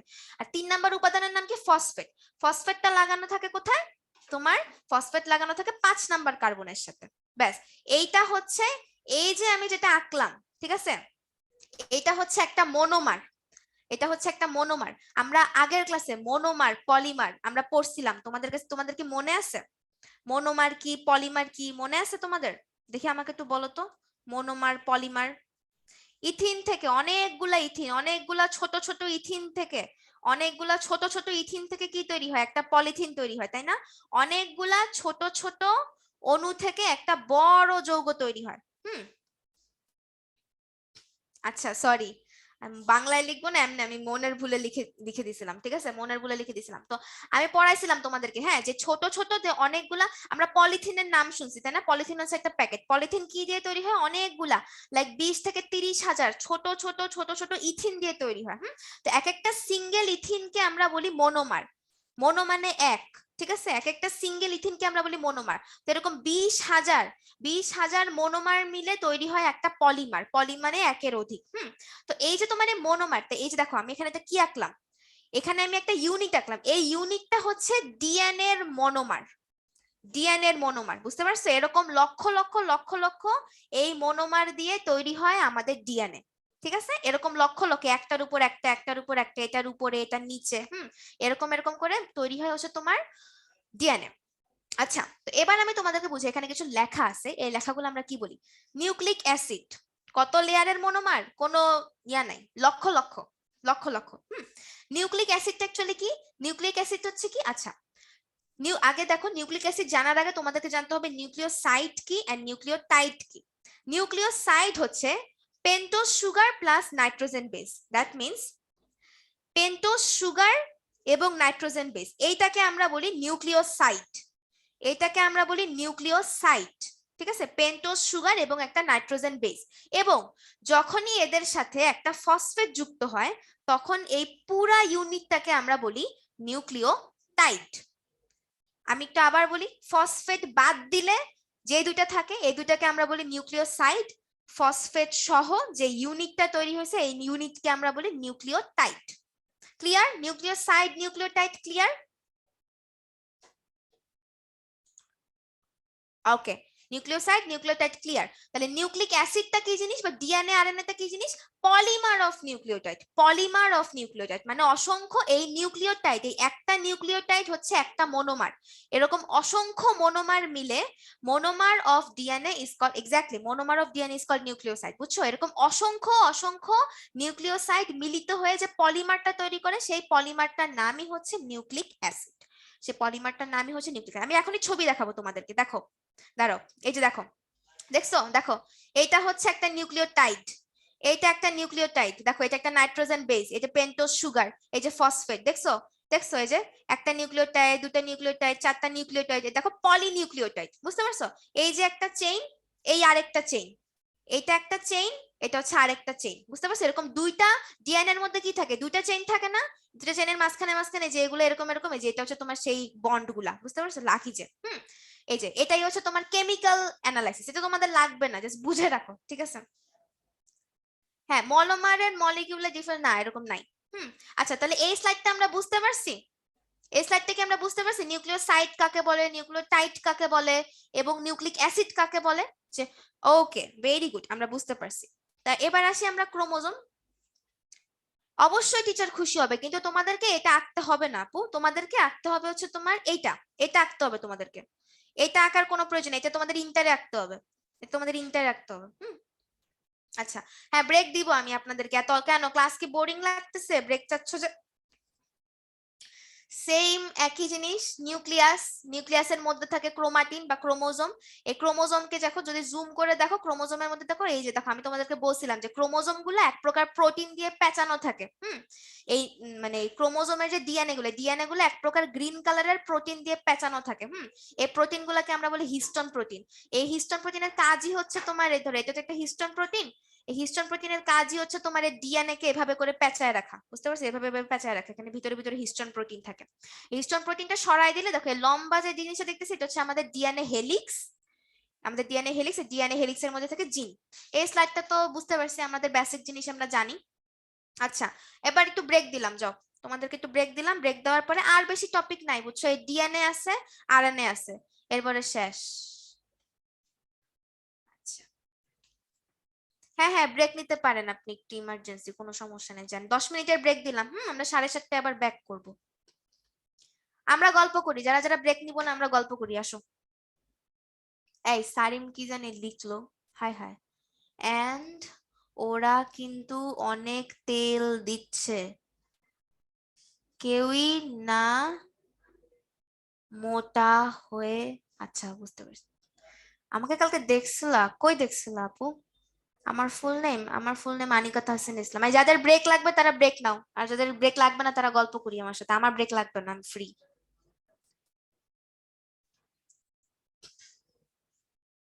15 তারিখ থেকে এক্সাম, বেস্ট অফ লাক। তোমার তো 15 তারিখ, আমি আর্জেন্টিনা। হ্যাঁ, মেডিকেলের স্টোরি, ইউক্রেন না রাশিয়া, আচ্ছা ইউক্রেন আর রাশিয়ার কাহিনী আমি জানি না, আর কাহিনী কি বলবো। ড্রিমে দেখছো? That's so sweet. কক্সবাজার না, আমি সেন্ট মার্টিন গেছিলাম, ভালোই ছিল, অত মোটামুটি ভালো ছিল। Thank you Tarif, high five. না, আমাদের প্রফ হচ্ছে মে মাস থেকে, হ্যাঁ সবাই আমার সিমস। হ্যাঁ কেন ইরাম তুমি না? আচ্ছা হ্যাঁ, আসলেই তোমরা সবাই আমার অনেক তারিফ করো, দ্যাটস সো সুইট। হ্যাঁ, ইরাম ও সিম। এক্স্যাক্টলি, আমরা নোয়াখালীর অনেক কুল, তাই না? সবাই বলে, কেন যে সবাই বলে যে তোমার নোয়াখালীর মানুষ নাকি ভালো না, তোমরা আমাকেই দেখো আমি কত ভালো, তাই না? এই জারিফ কি জানি লেখছে, আমি তো ইয়াই করতে পারলাম না। মিস প্লিজ একটু বলেন না, জেনেটিক ইঞ্জিনিয়ারিং কি মজার পড়া দেন ডক্টরের চেয়ে? সত্যি কথা বলতে তোমার ডক্টরি অত ভালো কিছু না বুঝছো। এই যে তুমি, আমি তোমাকে বললাম যে এই যে 6 দিন বুঝছো, আমাদের 6 দিন কি পরিমাণ যে প্যারা ভার্সিটিতে। আমার যে ফ্রেন্ডরা যারা ভার্সিটিতে পড়ে, ওদের হচ্ছে সপ্তাহে 6টা ক্লাস, সপ্তাহে 6টা ক্লাস। এখন সেটা তুমি চাইলে 6 দিনে একটা একটা ক্লাস নিতে পারো, অথবা চাইলে তুমি 2 দিনে তিনটা তিনটা ক্লাস নিয়ে বাকি 5 দিন তুমি ছুটি কাটাইতে পারো। আমার ইউনিভার্সিটির ফ্রেন্ডরা এটা করে। আর আমরা মেডিকেলরা সপ্তাহে 6 দিন ক্লাস করি, কয়টা থেকে জানো? 7:30টা থেকে টানা 1:30টা পর্যন্ত। সপ্তাহে 6 দিন 7:30টা থেকে টানা 1:30টা পর্যন্ত, এবং মাঝখানে কোনো ব্রেক নাই, there is no single break. এবং তার মাঝখানে আমাদের পরীক্ষা। হ্যাঁ, আমি আসলে এই সার্জারি নিয়ে অনেক বেশি স্টাফ, মানে সার্জারি কাটাকাটি 2 দিন মেসেজ পাঠাবো, একদিন যেদিন মেডিকেল চান্স পাবো। অবশ্যই অবশ্যই অবশ্যই দেখা হবে ইনশাল্লাহ। তাই নাকি? ক্লাস হবে না স্বপ্ন দেখছে? ডিউ নাকি অনেক পচা? হ্যাঁ ডিউ অনেক পচা, ডিউ আসলে পচা। ঠিক আছে, ডিউ অনেক পচা, ডিউ আসলে তো ভালো না। বাট এখন হাই হাই আবার কেউ বইলো না, কেউ আবার আমাকে হেট করে, তো তোমাদের মধ্যে অনেকেই ডিউতে পড়বা। আচ্ছা অভয় রাহি, ঠিক আছে, একদিন গান শোনাবো না। ডিউ অনেক ভালো। আমি যখন ছিলাম, ইন্টারে যখন ছিলাম বুঝছো, খুব ডিউ ডিউ করে করে লাফাইতাম যে ডিউতে পড়বো, জেনেটিক ইঞ্জিনিয়ারিং পড়বো, সব ফাটায় ফেলবো, নতুন নতুন আবিষ্কার করবো বুঝছো। কত কিছু ভাবতাম ডিউতে। আমার আমার আম্মু ডিউর স্টুডেন্ট ছিল, তো আমার এই কারণে তোমার ডিউর ফ্যাসিনেশন আরো বেশি ছিল। বাট পরে যখন ইন্টার ফার্স্ট ইয়ারে উঠলাম, দেখলাম যে অঙ্ক পারি না। ম্যাথ আমি পারি না, খুবই বাজে অবস্থা আমার ম্যাথের। তো পরে আমি কি করলাম, মেডিকেলে চলে গেলাম। ঠিক আছে, যে ভাই ইউনিভার্সিটি আমারে দিয়ে হবে না। প্রচুর রাজনীতি আছে, প্রচুর রাজনীতি। ডিএমসি মানে রাজনীতি। হ্যাঁ, to be very honest, DMC আসলে তোমার দূর থেকে দেখে যতটা স্বপ্নের, মানে মনে হয় না যে ভাই স্বপ্ন, মানে এখানে না জানি কারা পড়ে। হ্যাঁ, যে আমি এরকম ছোটবেলায় মনে করতাম যে ভাই ডিএমসি তে না জানি কারা পড়ে, তারা তো সবাই মানে এক একটা লিজেন্ড। ঠিক আছে, তারপরে তোমার মানে এখানে তো তোমার এই ডিএমসির ভিতর দিয়ে হাঁটতে পারলেই তো মনে হয় আমার সৌভাগ্য। কিন্তু মানে আসার পরে বুঝলাম আর কি, যে আছে না দূর থেকে জুহি চাওলা, কাছে আসলে পোড়া কয়লা, একদম আমার অবস্থা সেম হয়েছে বুঝছো। ডিএমসি এর ইয়া দেখে খুবই জঘন্য, ডিএমসি খুবই জঘন্য একটা ইয়া ইনস্টিটিউট, আমি একদম পছন্দ করি না। না, মেডিকেলে যাওয়ার জন্য ম্যাথ ভালো হওয়া লাগে না, মেডিকেলে যাওয়ার জন্য তোমার বায়োলজিতে ভালো হইতে হবে, এবং মুখস্থ বিদ্যা থাকতে হবে, এবং হার্ড ওয়ার্কিং হইতে হবে। মেডিকেলে ভাই ফাঁকিবাজিদের কোনো চান্স নাই। মেডিকেলে পড়তে হইলে তোমার আছে না অসম্ভব ধৈর্য ক্ষমতা নিয়ে আসতে হবে, ধৈর্য ক্ষমতা লাইক গৌতম বুদ্ধ। ঠিক আছে, গৌতম বুদ্ধের মতো ধৈর্য ক্ষমতা নিতে হবে।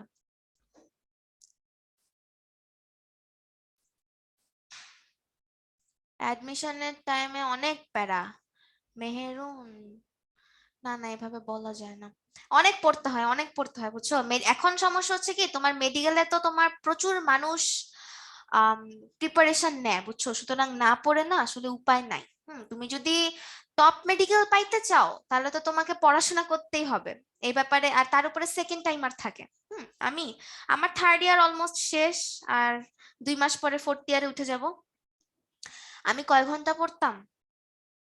আমি দিনে অ্যাডমিশনের সময় আমি সারাদিন পড়ছি আপু। অ্যাডমিশনের সময় আমার টার্গেটই ছিল এটা যে আমি খাবো আর পড়বো, এবং অ্যাডমিশনের শেষ হওয়ার পরে আমার 13 কেজি ওয়েট গেইন হয়েছিল। এই 13 কেজি কমাইতে আমার সময় লাগছে 3 বছর, বিকজ আমি নর্মালি অনেক ফুডি। আরেকদিন বলবো না নোয়াখালী, আমি আসলে নোয়াখালী ভাষা অত পারি না। মেডিকেলে পড়ার পর ডক্টর কেমনে হয়? মেডিকেলে পড়ার পরে ক্লিনিক্যাল, আচ্ছা ক্লিনিক্যাল রোটেশন আসলে আমরা অত দেই না, বুঝছো? আমরা তো মাত্র থার্ড ইয়ারে, এবং সবচেয়ে বড় কথা হচ্ছে থার্ড ইয়ারে আমরা করোনার কারণে আমাদের রোটেশন আমরা পাই নাই, রোটেশনের রুটিন আমাদের ক্যান্সেল করে দিছিল করোনার কারণে, হসপিটালে যাওয়া বন্ধ হয়ে গেছিল স্টুডেন্টদের। তো এই কারণে তোমার আমরা রোটেশন এখনো পাই নাই, শুধুমাত্র একটা ওয়ার্ড পাইছি আমরা, সার্জারি। ওই সার্জারি ওয়ার্ডে আমি তোমার একবার দুইবার গেছিলাম আর কি। আর হচ্ছে তোমার, তোমরা যারা আমার সাথে সোশ্যাল মিডিয়াতে অ্যাড থাকো তারা হয়তো দেখতে পারো যে আমি একটু মাঝে মাঝে ছবি দেই, ওটি ড্রেস পরা, ঠিক আছে, কাটাকুটির ছবি টবি দেই। এই যে রিসেন্টলি আমি একটা সেলাই দিছিলাম একটা লোকের, বাইক অ্যাক্সিডেন্ট করে পুরা হাত ছিলে আনছিল, একদম পুরা হাত ছিলা। হুম ওই ছিলাটার মধ্যে আমি সুচার দিছিলাম, অনেকগুলা সুচার লাগছিল, ওগুলাই ভালো লাগে। স্ক্রাবস খুবই পেইন। হ্যাঁ হ্যাঁ হ্যাঁ, এক্স্যাক্টলি, হ্যাঁ ওরা চিনে তো। আচ্ছা, 2 মিনিট আছে। আমি সারাদিন পড়তে পড়তে এখন তো পড়ি না, চান্স পেয়ে গেছি না। না, আমার প্রোফাইল লক নাই। চান্স পাওয়ার পরে শুনো যে আমার অবস্থাও সেম হয়েছে, বুঝছো? আমি মেডিকেলে আসলে, হ্যাঁ আমার গান ভালো লাগে, মেডিকেলে আসলে হচ্ছে কি তোমার, তোমার আর মানে মেডিকেলে আসলে তোমার আর মানে নিচ থেকে পড়া লাগবে না, তোমার মেডিকেলে তোমাকে মানে চাপে আলু ভর্তা বানায় তোমাকে পড়তে বসাবে, বুঝছো? হ্যাঁ জারিফ, ইনজুরি হইলে চলে আইসো ক্যাজুয়ালিটিতে, একটা কল নক দিবা, আমি চলে আসবো না তোমার সেলাই করার জন্য, ঠিক আছে? এসএসসির টাইমেও তোমার, আমি আসলে অত আতেল ছিলাম না, বুঝছো? আমি আসলে অত পড়াশোনা করি নাই, সত্যি মানে সত্যি কথা। ইনফ্যাক্ট হচ্ছে তোমার, আমি যতটুকু পড়ার দরকার ছিল আমি ততটুকুই পড়তাম। আমার একটা ভালো জিনিস ছিল হচ্ছে তোমার, আমিও দেশ থেকে ভাগতে চাই, বুঝছো? তোমার, আমার একটা ভালো দিক ছিল যে হচ্ছে তোমার, আমি প্রতিদিন সকালে ঘুম থেকে উঠে একটা টার্গেট রাখতাম যে আমি আজকে এত থেকে এতটুকু পড়বো, মানে এই টপিক থেকে এই টপিক আমি পড়বো। এখন ওই টপিক পর্যন্ত যাইতে আমার যত ঘন্টায় লাগুক, কোনো সময় দেখা যেত আমার 2 ঘন্টা লেগে গেছে, এরপর আমি আর পড়তাম না। কোনো সময় দেখা গেলো আমার 10 ঘন্টা লেগে গেছে, আমি 10 ঘন্টা ধরে পড়তাম, বুঝতে পারছো? ড্রাইভিং একটু একটু পারি। কার্ডিওভাস্কুলার সার্জারি পড়তে গেলে, না কার্ডিওভাস্কুলার সার্জারি তুমি এখন পড়তে পারবে না, কার্ডিওভাস্কুলার সার্জারি পড়তে গেলে তোমাকে আগে এমবিবিএস পাস করতে হবে। এমবিবিএস এর পরে তুমি কোন দিকে স্পেশাল যেতে পারবে ওদিকে যেতে পারবা, বুঝছো?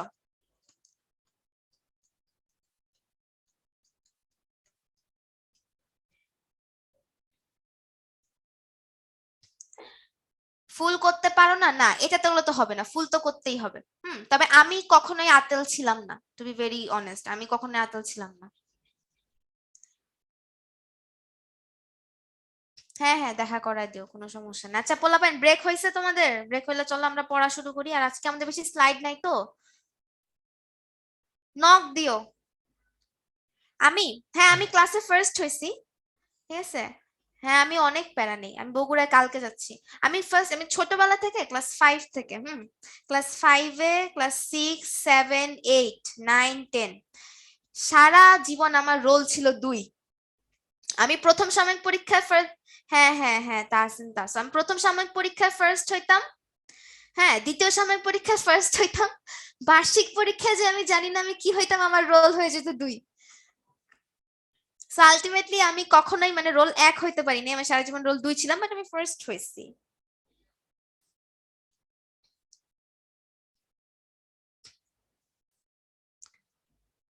এই পোলাপাইন, ব্রেক শেষ হয়েছে? ব্রেক শেষ হলে চল আমরা পড়া শুরু করি। একজন ডক্টর, প্রফেশনাল ডক্টর হইতে কত সময় লাগে? আচ্ছা, তুমি মেডিকেলে যখন চান্স পাও, ঠিক আছে, হ্যাঁ শিওর জারিফ। আচ্ছা, তুমি মেডিকেলে, আচ্ছা আজানটা শেষ হোক, হ্যাঁ আজানটা শেষ হলে আমরা কথা বলি, আজান দিচ্ছে।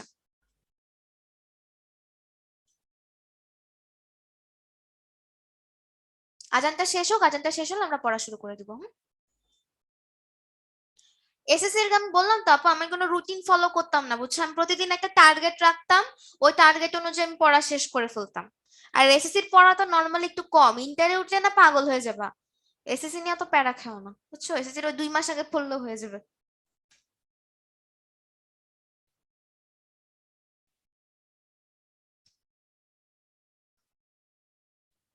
নক দিও ফাহমিদা, কাইন্ডলি টেক্সট দিও। হ্যাঁ হ্যাঁ, আজানটা শেষ হোক, হ্যাঁ, এরপরে আমরা কথা বলা শুরু করব। ডক্টরের সাথে সবচেয়ে ইজি হচ্ছে পাবলিক হেলথ। পাবলিক হেলথ মানে তো বুঝো, গণস্বাস্থ্য, জনস্বাস্থ্য, ঠিক আছে, এগুলা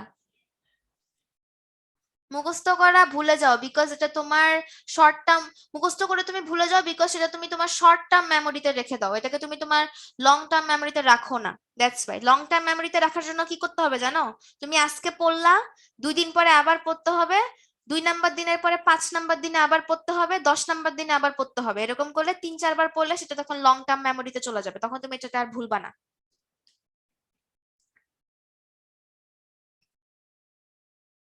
ফিজিওলজিস্ট হলে তুমি বেসিক সাবজেক্ট টিচিং করতে পারবা, বাট ডাক্তারি করতে পারবো না।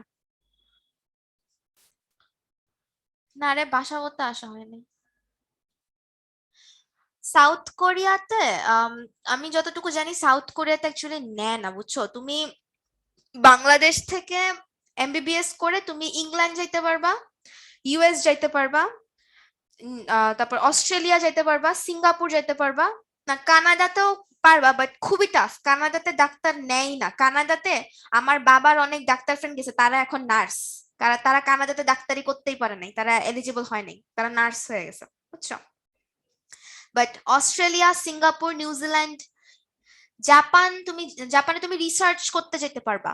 জাপান তুমি, আমি কিন্তু জাপান গেছি, জানো তোমরা? আমি জানি না তোমরা জানো কিনা, আমি জাপান গেছিলাম, গভর্নমেন্ট থেকে গেছিলাম, আমাকে আমাকে আমার সরকার নিয়ে গেছিল ফ্রিতে, 1 পয়সাও লাগে নাই।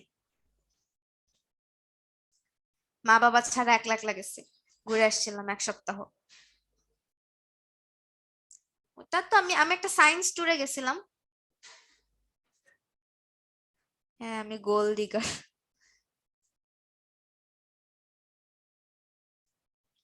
না, আমি জাপান গভর্নমেন্ট মেডিকেল থেকে যাই না, আমি জাপান গেছি তখন আমি ইন্টার ফার্স্ট ইয়ারে পড়তাম, বুঝছো? একটা জাপান থেকে একটা ইন্টারন্যাশনাল সায়েন্স ট্যুরের জন্য ইনভাইটেশন আসতেছিল বাংলাদেশকে। তো বাংলাদেশ তখন হচ্ছে তোমার বিভিন্ন কলেজের ইন্টার ফার্স্ট ইয়ার স্টুডেন্টদের জন্য ইনভাইটেশন পাঠাইছিল। তো আমার কলেজেও সেটার জন্য ইনভাইটেশন গেছে, তখন আমার নাম গেছিল। হুম। তখন আমার নাম গেছিল এডুকেশন মিনিস্ট্রিতে, আমার নামটা পাঠানো হয়েছিল আমার কলেজ থেকে।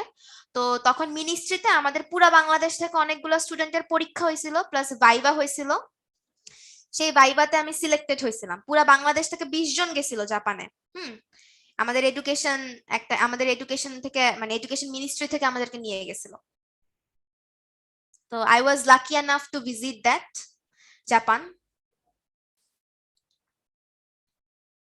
হ্যাঁ, ওরা ইংলিশ একদম কম পারে। ওদের ওদের স্টুডেন্টদের সাথে ইংলিশে কথা বলে আমি একদমই স্যাটিসফাই হইনি। ওদের দেশে কোনো কিছু ইংলিশে নেই, ইনফ্যাক্ট আমি যে কত কিছু কিনতে গেছি আমি কিছু কিনতে পারিনি। আমি হচ্ছে কি বলে, ওই পারফিউম কিনতে গেছি, বুঝছো? পারফিউম কিনতে যে আমি গ্লাস ক্লিনার কিনে নিয়ে আসছি।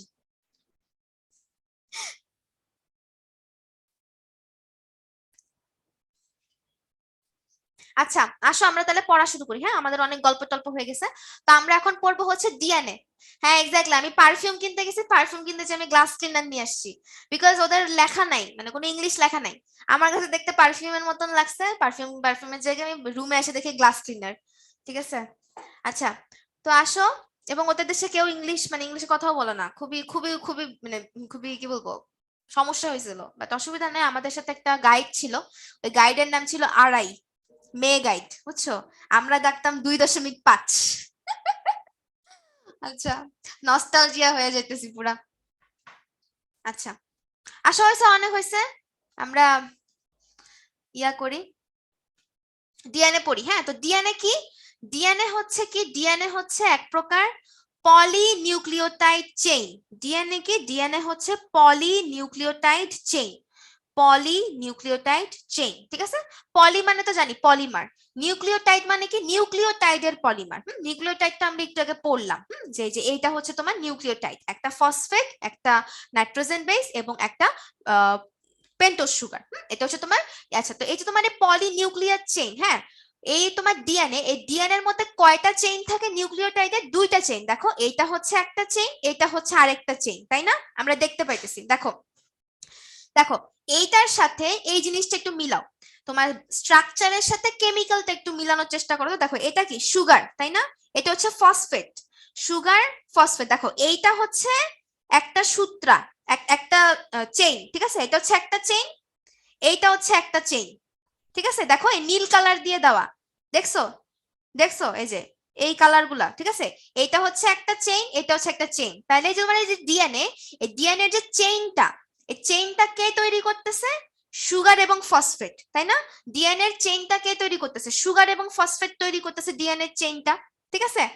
বুঝতে পারতেছি তোমরা? দেখো এই যে এটা হচ্ছে একটা চেইন, এই যে এই চেইন, ঠিক আছে? তারপর এটা হচ্ছে তোমার এই যে এই চেইন। তাহলে ডিএনএ যে চেইন, এই চেইন গুলা কে তৈরি করতেছে? Sugar plus phosphate. আর এটার যে বেস গুলো, যে এগুলাকে আমরা বলি সিঁড়ি, ঠিক আছে, বা স্টেপস, স্টেপস, এই স্টেপস গুলা কে তৈরি করতেছে? স্টেপস গুলা তৈরি করতেছে দেখো এই nitrogen base, nitrogen base.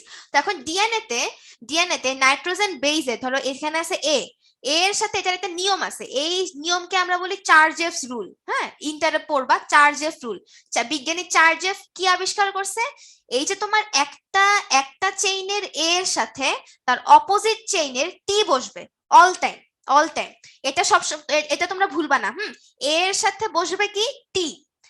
That means অ্যাডিনিনের সাথে অল টাইম বসবে থায়ামিন, এবং সি বা সাইটোসিনের সাথে অল টাইম কে বসবে? জি। এটা তোমরা ভুলবা না, ঠিক আছে? এটিজিসি একদম মাথার মধ্যে গেঁথে রাখো, এটিজিসি এটিজিসি এটিজিসি, ব্যাস শেষ। হ্যাঁ, তো এই যে তোমার এই এ এবং টি, এটা একটা চেইন, এটা একটা চেইন। এই চেইন গুলা কি দেখো একসাথে কানেক্টেড হওয়া না? দেখো এই বেস গুলা কানেক্টেড হওয়া না, এটা একটার সাথে একটা। তো এই কানেকশনটা কে তৈরি করে? কানেকশনটা তৈরি করে এক বিশেষ ধরনের বন্ড, যার নাম হচ্ছে হাইড্রোজেন বন্ড, যার নাম কি? Hydrogen bond. এখন হাইড্রোজেন বন্ড এ এবং টি এর জন্য হাইড্রোজেন বন্ড হচ্ছে দুইটা, এবং জি এবং সি এর জন্য হাইড্রোজেন বন্ড হচ্ছে তিনটা। হ্যাঁ, চেইনটা স্পাইরাল শেপ হয় কেন? এই যে হাইড্রোজেন বন্ড যখন আসে, হাইড্রোজেন বন্ড এসে গেলে তখন একটা স্পাইরাল শেপ হয়ে যায়, বুঝছো? তখন এটা এরকম হাইড্রোজেন বন্ড এসে এদেরকে একটা স্পাইরাল শেপ দিয়ে দেয় এই চেইন গুলাকে। আমরা কি বুঝতে পারছি? আমি একটু আরেকবার রিপিট করি তাহলে। হ্যাঁ, এটা হচ্ছে আমার সেই ডিএনএ, এটা হচ্ছে আমার সেই স্ট্রাকচার, এবং এটা হচ্ছে আমার সেই কেমিক্যাল, ঠিক আছে? এটা হচ্ছে আমার সেই স্ট্রাকচার, এটা হচ্ছে আমার সেই কেমিক্যাল। তো এই যে তোমার এই দেখো, এটা কি? সুগার এবং ফসফেট, আর এটা হচ্ছে তোমার নাইট্রোজেন বেস। এই সুগার এবং ফসফেট, এই দুইটা সুগার এবং ফসফেট দিয়ে হচ্ছে আমার এই চেইনটা তৈরি হচ্ছে, এই চেইনটা তৈরি হচ্ছে। না, সিরিয়াল মেমোরাইজ করা লাগবে না, সিরিয়াল মেমোরাইজ করা লাগবে না, সিরিয়াল তুমি তোমার ইচ্ছা মতন দিবা। সিরিয়ালটা তো এক একটা মানুষের জন্য এক এক রকম, বুঝছো? হিস্টোন প্রোটিন কোথায় থাকে? হিস্টোন প্রোটিন এই যে এখানে এখানে থাকে, এখানে এখানে থাকে, এখানে এখানে থাকে। দেখো আমি তোমাকে দেখাই, এই যে দেখো, এটা তো যে ডিএনএ না, ছোট্ট একটা ডিএনএ। দেখো হিস্টোন প্রোটিন কিন্তু অনেক বড়, দেখছো যে এরকম করে পেঁচায় রাখছে ডিএনএ টাকে। এটা তোমার ডিএনএ এর গঠন। তো এই ডিএনএ এর গঠনের মধ্যে দেখো ডিএনএ যে চেইনটা তৈরি করতেছে সুগার এবং ফসফেট, এবং এটা যে ল্যাডার গুলো বা স্টেপস গুলো, এই স্টেপস গুলো তৈরি করতেছে নাইট্রোজেন বেস। এখন নাইট্রোজেন বেসের, হ্যাঁ এটিজিসি মার্ক করে দিও, বাট তোমাদের এই ফিগার আসলে আঁকা লাগে না, বুঝছো? তোমাদের এই ফিগার আঁকা লাগে না, তোমাদের এই ফিগারটা আঁকা লাগে না। আচ্ছা, তো আমি যেটা বলতেছিলাম, তো এই যে তোমার এই বেস, হ্যাঁ এই বেসটা দেখো কি কি আছে আমাদের বডিতে, আমরা একটু আগে পড়ছি এটিজিসি। হ্যাঁ, তো এখন একটা বিশেষ বিজ্ঞানী কি করছে? আবিষ্কার করছে যে একটা চেইনের এ এর সাথে আরেকটা চেইনের অল টাইম টি এর যোগ হবে। একটা চেইনের এ আরেকটা চেইনের টি, একটা চেইনের সি বা জি আরেকটা চেইনের সি। বুঝতে পারছো? এটিজিসি, এটিজিসি, এটা আমরা সবসময় মনে রাখবো, এটিজিসি এখনই মনে রাখি। এবং এই তোমার এই এ এবং টি, এ এবং টি কে একসাথে জোড়া লাগানোর জন্য বা ডিএনএ কে একটা স্পাইরাল শেপ দেওয়ার জন্য, ডিএনএ কে একটা স্পাইরাল শেপ দেওয়ার জন্য এটির মাঝখানে বা নাইট্রোজেন বেসগুলোর মাঝখানে কিছু বন্ড থাকে, এদেরকে আমরা বলি হাইড্রোজেন বন্ড। এদেরকে আমরা কি বলি? Hydrogen bond. এ এবং টি এর মাঝখানে থাকে দুইটা হাইড্রোজেন বন্ড, জি এবং সি এর মাঝখানে থাকে তিনটা হাইড্রোজেন বন্ড। আমরা কি কথাগুলা বুঝতে পারছি? বুঝতে পারলে আমরা ইয়েস লিখবো। হাইড্রোজেনের একটা হাত, এটা অ্যাকচুয়ালি সে আরেকজনকে ধরে না, বুঝছো? এখানে যে বন্ডটাই, বন্ডের নামটাই হচ্ছে হাইড্রোজেন বন্ড। হাইড্রোজেন বন্ড নাম, তার মানে এটা না যে এখানের মধ্যে হাইড্রোজেন আছে, বুঝছো? বিজ্ঞানীরা নাম দিছে এটার নাম হাইড্রোজেন বন্ড। এদের মধ্যে জাস্ট একটা আমি তুমি গরু ছাগল। হ্যাঁ, খুব সুন্দর আল্লাহ, খুব সুন্দর একটা টেকনিক, আমি তুমি গরু ছাগল, খুব সুন্দর। হ্যাঁ, আমার খুব ভালো লাগছে আমি তুমি গরু ছাগল। হ্যাঁ, সিজিতে বুঝার কিছু নাই, বুঝছো? এ এর সাথে যেরকম টি বসবে, সি এর সাথে সেরকম জি বসবে, এটি সিজি, ব্যাস শেষ, আর কোনো কথা নাই, ঠিক আছে? দেখো ডালিম খুব সুন্দর একটা টেকনিক দিছে, আমি তুমি গরু ছাগল। আমি তুমি গরু ছাগল, আমরা হচ্ছে গরু এবং তুমি হচ্ছে ছাগল, ঠিক আছে? তো তাহলে আমি আমি তুমির মধ্যে কি এ এবং টি, গরু ছাগলের মধ্যে কি জি এবং সি, ঠিক আছে? জি এবং সি, তো ওদের টিচার দিছে, যাই হোক ও আমাকে দিছে, থ্যাংক ইউ সো মাচ ডালিম। হুম, ঠিক আছে। আচ্ছা, তাহলে আমরা কেমিক্যাল এবং স্ট্রাকচারটা বুঝি, তোমাদের পরীক্ষায় এটা আঁকতে হবে। তোমাদের পরীক্ষায় সেকেন্ডটা আঁকবো, এটা আমরা ভুলে যাব, এটা আমাদের ইন্টারের জন্য। এটা তোমাদেরকে কেন দিছে আমি আই হ্যাভ নো আইডিয়া, ঠিক আছে? আমাদের সময় আমি এগুলো পড়ি নাই। আমাদের সময় আমি শুধু এটুকুই জানছিলাম যে এ টি আছে, এ টি এবং জিসি আছে, এ এবং টি এর মধ্যে 2টা হাইড্রোজেন বন্ড থাকে, জি এবং সি এর মধ্যে 3টা হাইড্রোজেন বন্ড থাকে। কিভাবে আঁকবা, এই যে আমি এখন কিভাবে আঁকি দেখো, এই এই এই যে এই যে, ব্যাস শেষ, আঁকা শেষ, ঠিক আছে? একদম সোজা। এই ডিএনএতে আমরা আঁকবো। আচ্ছা, এখানে দেখো, এখানে আমাদের কিছু ইম্পর্টেন্ট অবজেক্টিভস বলা আছে। এখানে আমাদের কিছু ইম্পর্টেন্ট অবজেক্টিভস বলা আছে, যেমন ডায়ামিটার অফ হেলিক্স। হ্যাঁ, আচ্ছা, এই পুরাটাকে আমরা একটা হেলিক্স বলতেছি। এই পুরাটাকে আমরা কি বলতেছি? একটা হেলিক্স। হ্যাঁ, এই পুরা ডিএনএটাকে আমরা বলতেছি একটা হেলিক্স। আচ্ছা, তো এই যে তোমার এই হেলিক্স, এই হেলিক্সটার একটা ডায়ামিটার আছে। এটা ডায়ামিটার কোনটা? এই যে এইটা হচ্ছে তার ডায়ামিটার, এই যে এটা এটা হচ্ছে তার ডায়ামিটার, ঠিক আছে? হেলিক্সের ডায়ামিটার হচ্ছে এইটা। তো এই ডায়ামিটার অফ হেলিক্স কত? 20 অ্যাংস্ট্রোম, ঠিক আছে? 20 অ্যাংস্ট্রোম বা 2 ন্যানোমিটার। অ্যাংস্ট্রোম হচ্ছে এক প্রকার মেজারমেন্ট, অ্যাংস্ট্রোম, অ্যাংস্ট্রোম, ঠিক আছে? 1 angstrom equal to 10 to the power 10 inverse 10, 10 to the power -10, বুঝতে পারছি? 1 অ্যাংস্ট্রোম ইকুয়াল টু 10 ইনভার্স 10, ঠিক আছে? ন্যানোমিটার কত জানি আমরা? 1 ন্যানোমিটার ইকুয়াল টু 10 ইনভার্স 9, তাই না? 10 ইনভার্স 9। আচ্ছা, এত কিছুর দরকার নেই, 2 ন্যানোমিটার মনে রাখার দরকার না। তো 10 ইনভার্স 10 হচ্ছে, 10 ইনভার্স 10 কে আমরা কি বলি? অ্যাংস্ট্রম বলি। তো এই যে তোমার হেলিক্স বা এই যে তোমার ডিএনএ, এই ডিএনএ যে তোমার হেলিক্স, এই ডায়ামিটার, এই ডায়ামিটারটা হচ্ছে তোমার কত? 20 অ্যাংস্ট্রম। 20 অ্যাংস্ট্রম। আর length of the distance of each turn দেখো, এখান থেকে একটা, এই যে এটা হচ্ছে একটা টার্ন, এটা একটা টার্ন, এটা একটা টার্ন, ঠিক আছে? অ্যাংস্ট্রম, হ্যাঁ, কাইন্ড অফ সায়েন্টিস্টের নাম। দেখো এই দেখো, আমি এখানে একটা ডিএনএ আঁকি, ঠিক আছে? দেখো এইখানে একটা টার্ন হইলো, এইখানে একটা টার্ন হইলো, এখানে একটা টার্ন হইলো, ঠিক আছে? তাহলে এই যে এইটা হচ্ছে একটা টার্ন, এইটা একটা টার্ন, ঠিক আছে? তো এই তোমার এই এক একটা একটা টার্নে, এক একটা টার্নের তোমার মেজারমেন্ট কত? 34 অ্যাংস্ট্রম। 34 অ্যাংস্ট্রম, এই পুরাটা হচ্ছে 34 অ্যাংস্ট্রম, এই পুরাটা হচ্ছে 34 অ্যাংস্ট্রম, ঠিক আছে? এই পুরোটা হচ্ছে 34 অ্যাংস্ট্রম। এবং এক একটা টার্নে বেস থাকে 10টা করে, 10টা, 1 2 3 4 5 6 7 8 9 10, আমি তো এখানে 10টা আঁকতে পারতেছি না। কয়টা করে বেস থাকে? নাইট্রোজেন বেস থাকে কয়টা করে? 1 2 3 4 5 6 7 8, হ্যাঁ 9, হায় রে আল্লাহ, 10 দাও, 10টা আঁকলাম। 10টা করে কয়টা থাকে? 10টা করে বেস থাকে। হ্যাঁ, 10টা করে নাইট্রোজেন বেস থাকে। তাইলে দেখো, এই পুরো একটা টার্ন হচ্ছে তোমার কত? 34। তাইলে একটা সিঙ্গেল বেজের ডিসটেন্স কত হবে? যেহেতু 10টা থাকে, তাহলে 34/10, 3.4, ঠিক আছে? তাহলে একটা নাইট্রোজেন বেস থেকে আরেকটা নাইট্রোজেন বেজের ডিসটেন্স হচ্ছে 3.4 অ্যাংস্ট্রম। বুঝতে পারছি আমরা? একটা সিঙ্গেল টার্ন হচ্ছে 34 অ্যাংস্ট্রম, একটা সিঙ্গেল টার্নে বেস থাকে 10টা, সুতরাং প্রতিটা সিঙ্গেল বেজের ডিসটেন্স কত? 3.4 অ্যাংস্ট্রম, 10টা যেহেতু থাকে। আর হচ্ছে তোমার এটা যে ডায়ামিটার, এই ডায়ামিটার হচ্ছে তোমার 20 অ্যাংস্ট্রম। এগুলো তোমার অবজেক্টিভ। দেখো এখানে সব লেখা আছে। Length of one pair of nucleotide, one pair 3.4, এবং ডিস্টেন্স অফ ইচ টার্ন হচ্ছে তোমার 34 অ্যাংস্ট্রম। এটা তোমার করে নাম্বার অফ, এই টার্নে একটু কম না, টার্নে কোনো কম বেশি হয় না ভাইয়া, টার্নে তোমার 10টাই থাকে, ইচ টার্নে তোমার 10টা করেই থাকবে, 10 পেয়ার করেই থাকবে, নো ম্যাটার হোয়াট, ঠিক আছে? No matter what. এবং প্রতিটা সিঙ্গেল পেয়ার হচ্ছে তোমার 3.4 অ্যাংস্ট্রম, এবং পুরো একটা টার্ন হচ্ছে তোমার 34 অ্যাংস্ট্রম। এটাকেই তো আমরা বলি মিরাকেল। এজন্যই তো আমরা বলি যে এটা গডস মিরাইকেল, ঠিক আছে? এটা এগুলার কোনো চেঞ্জ হয় না। এই স্লাইডটা আমরা বুঝছি, এই স্লাইডটা পিওরলি অবজেক্টিভের স্লাইড, ঠিক আছে? এই স্লাইডটা পিওরলি অবজেক্টিভের স্লাইড। না, ডিএনএ মোটেও এত কুল কালার থাকে না, ডিএনএ অবশ্যই এত কুল কালার থাকে না। মাইক্রন, মাইক্রন হচ্ছে 10^6। তোমরা পড়বা, তোমরা এগুলো পড়বা, বুঝছো? ইন্টার আসলে পড়বা এগুলাকে। অ্যাংস্ট্রম হচ্ছে 10^10, মাইক্রন হচ্ছে 10^6, তারপরে তোমার ন্যানো হচ্ছে 10^9। এই ডিএনএ কি একমাত্র 4টা না আপু, ডিএনএ এর আসলে কোনো কালার থাকে না, এটা তোমাদের মানে তোমাদেরকে একটু বুঝার সুবিধার জন্য, মানে দেখার সুবিধার জন্য তোমাদেরকে কালার করে দেওয়া হয়েছে, বুঝছো? আচ্ছা, আমরা ডিএনএ নিয়ে আমরা অনেক কথা বলছি যে ডিএনএ এরকম করে পেঁচানো থাকে, 2টা হেলিক্স থাকে, বা মানে 2টা চেইন থাকে, 2টা চেইন সুগার এবং ফসফেট দিয়ে তৈরি, ভিতরে ভিতরে বেস থাকে, এবং এটার একটা হেলিক্স আছে। হেলিক্সের কত 20 অ্যাংস্ট্রম এটা ডায়ামিটার। এবার আমরা পড়বো হচ্ছে আরএনএ। আরএনএ হচ্ছে তোমার একটাই থাকে, আরএনএ এর মধ্যে একটাই চেইন থাকে। আরএনএ এর মধ্যে একটাই চেইন থাকে। হ্যাঁ, চেইনকে হেলিক্স না, চেইনকে, হ্যাঁ পোল কোশ্চেন আছে, পোল কোশ্চেন সবার লাস্টে দিব আজকে। আজকে বেসিকটা পড়ায় নেই। হ্যাঁ, তো আরএনএ এর মধ্যে কি থাকে দেখো, আরএনএ এর মধ্যে ডিএনএ এর মতন কোনো ডবল ডবল হেলিক্স থাকে না। হ্যাঁ, চেইনকে হেলিক্স বলা হয়।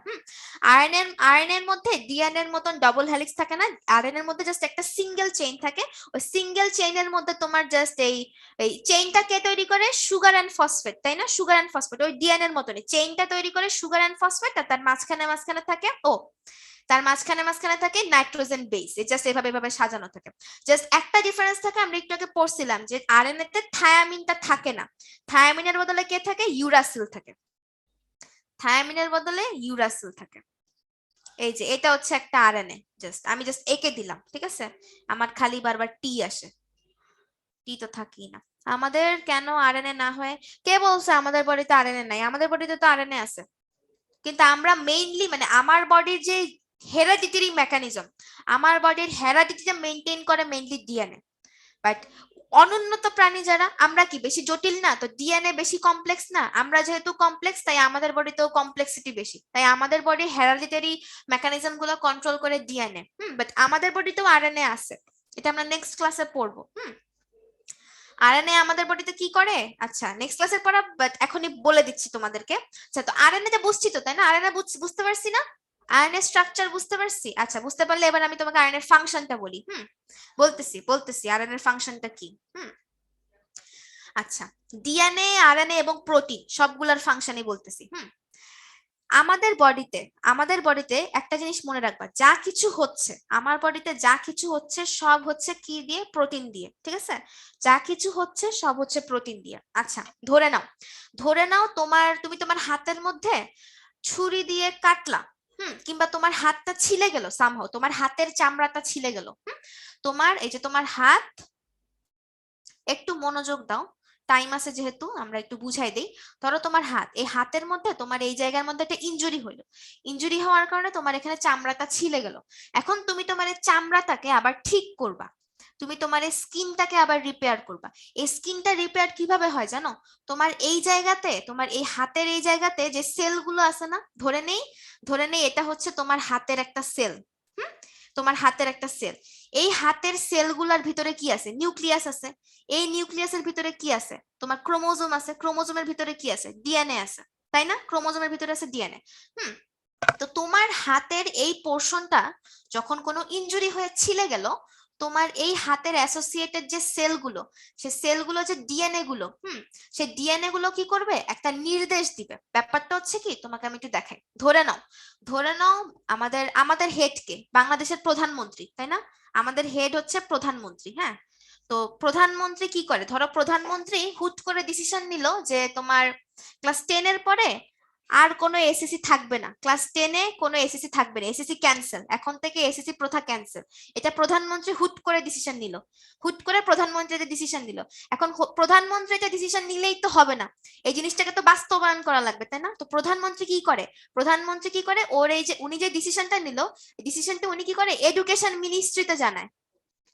এডুকেশন মিনিস্ট্রিতে জানায়, তাই না? এডুকেশন মিনিস্ট্রিতে যারা কাজ করে, এডুকেশন মিনিস্টার, ধরো দীপুমণিকে উনি জানাইলো, ঠিক আছে, যে শুনো আমি ডিসিশন নিলাম যে ক্লাস 10 এর বাচ্চা কাচ্চাদের আসলে অনেক কষ্ট হয়ে যায়, তারা তো বাচ্চা মানুষ, এখন মাত্র টিনেজ, এদের জন্য আমি আর এসএসসি রাখবো না, এরা আনন্দ করুক, ঠিক আছে। তো এডুকেশন মিনিস্ট্রিকে যখন সেই জিনিসটা বললো, এডুকেশন মিনিস্ট্রি তখন কি করলো, ঠিক আছে আপা আপনি টেনশন নিয়েন না, আমি আপনার কাজ করে দিচ্ছি। এডুকেশন মিনিস্ট্রি তো কি করে, পুরো বাংলাদেশে পুরো বাংলাদেশে এসএসসি যে হবে না, পুরো বাংলাদেশে এসএসসি যে হবে না, এসএসসি যে হবে না, এই জিনিসটা কে করে, এডুকেশন মিনিস্ট্রিতে কার্যকর করে, তাই না? এবং যখন পুরো বাংলাদেশে এসএসসি যখন হবে না, এডুকেশন মিনিস্ট্রি কি করে, এই যে তোমার এই স্টুডেন্ট গুলো, তোমাদের বয়সে যে স্টুডেন্ট গুলো আছে, স্টুডেন্ট গুলাকে তো জানায় যে শোনো শোনো সবাই শোনো, আজকে থেকে আর এসএসসি হবে না, ঠিক আছে, শোনো শোনো সবাই শোনো, আজকে থেকে এসএসসি আর হবে না। এডুকেশন মিনিস্ট্রি কি করে, শিক্ষার্থীদেরকে জানায়, মানে সবাইকে জানায়। শিক্ষার্থীরা তখন আনন্দ করে, খুশি হয়, লাফায়, আমাদের এসএসসি হবে না।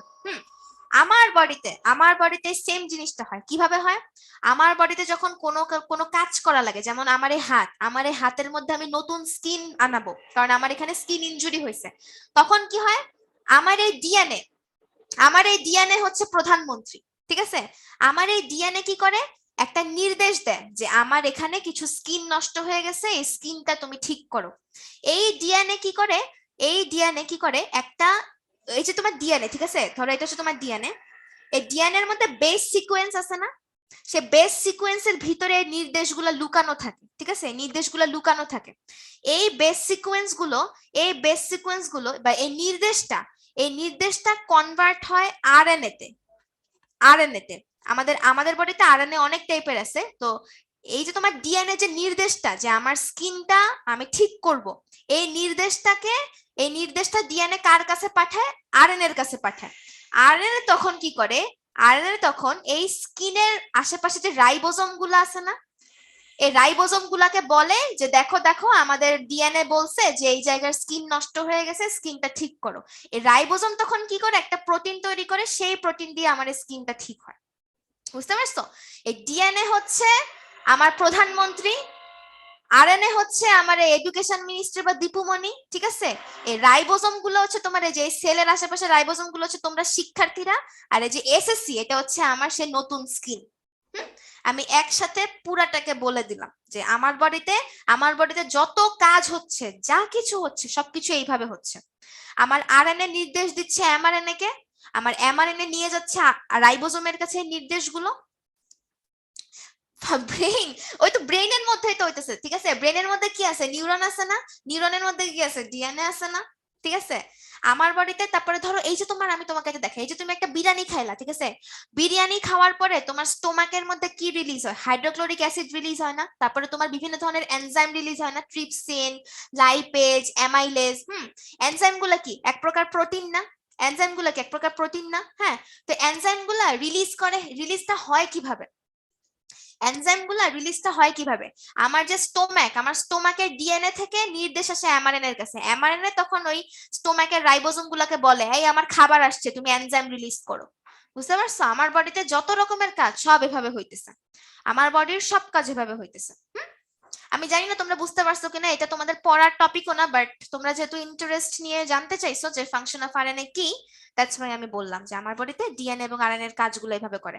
তোমরা যখন ইন্টারে উঠে তোমরা সব পড়বা, ঠিক আছে।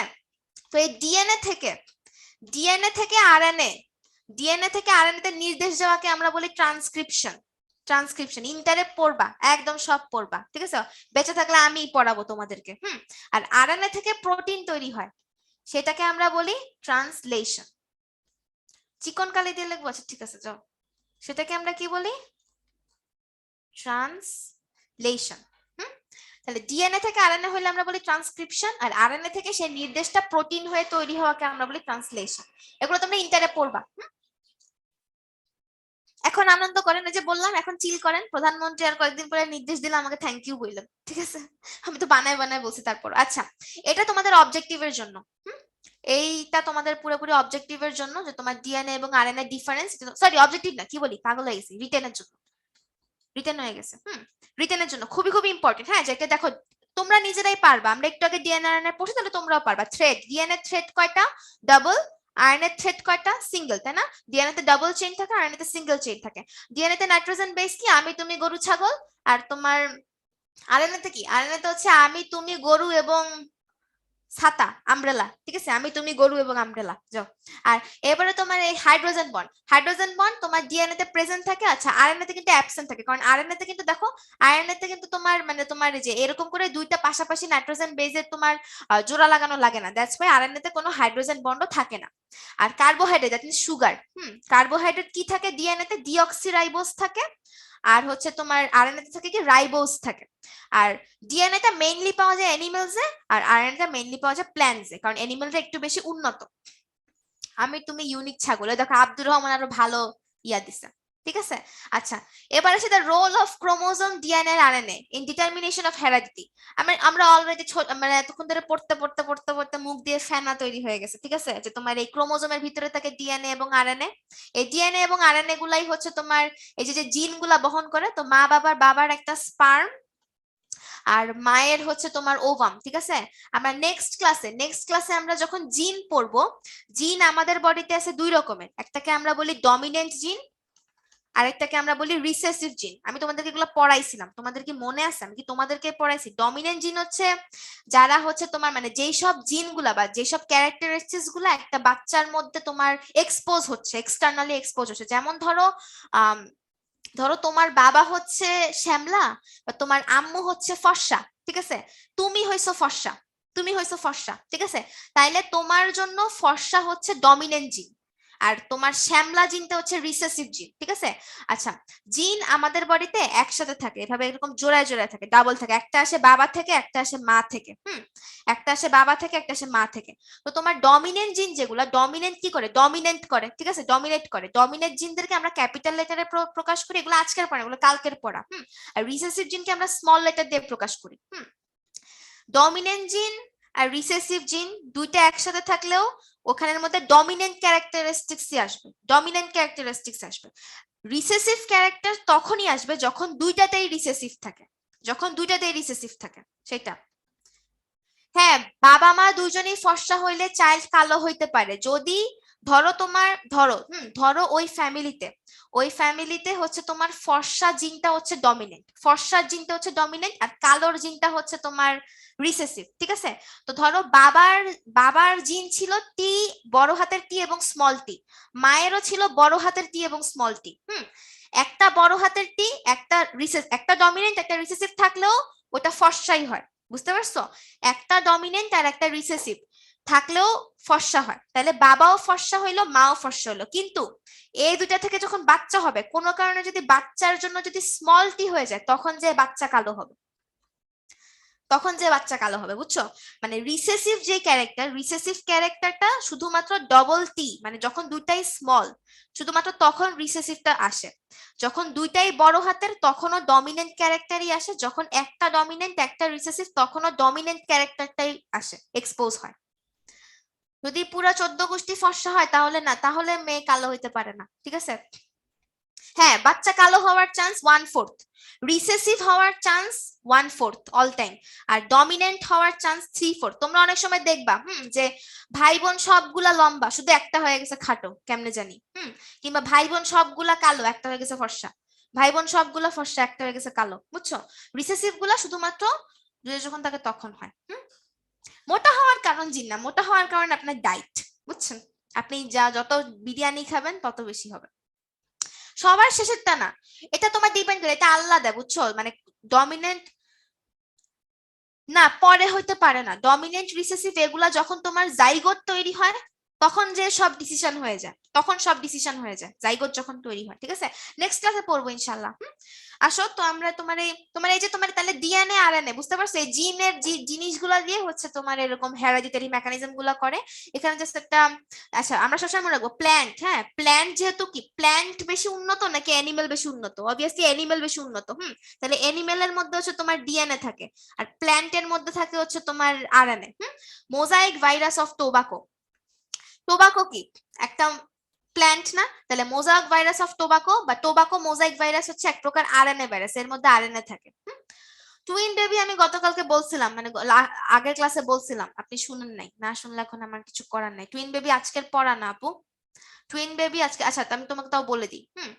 আচ্ছা, আমরা আগের ক্লাসে পড়ছিলাম না, স্পার্ম এবং ওভাম মিলিত হয়ে কি হয়, জাইগোট হয়, তাই না?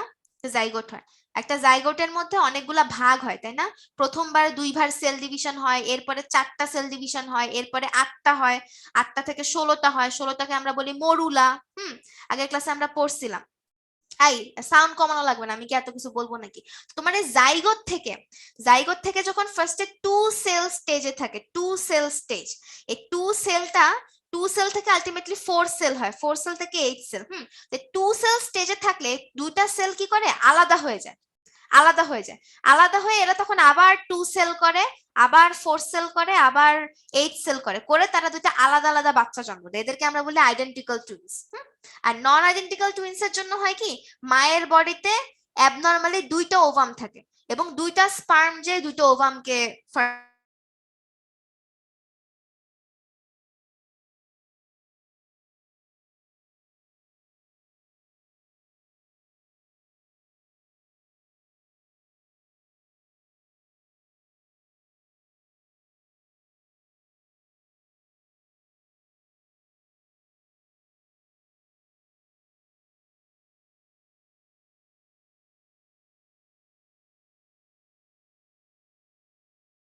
ডিভিশন, তাই না? মাইটোসিস। হ্যালো, আমার কথা কি শোনা যাচ্ছে? হ্যালো ভাই, আমার কথা কি শোনা যায়? আচ্ছা, আমার কথা শোনা যায়, স্ক্রিন দেখা যায় না?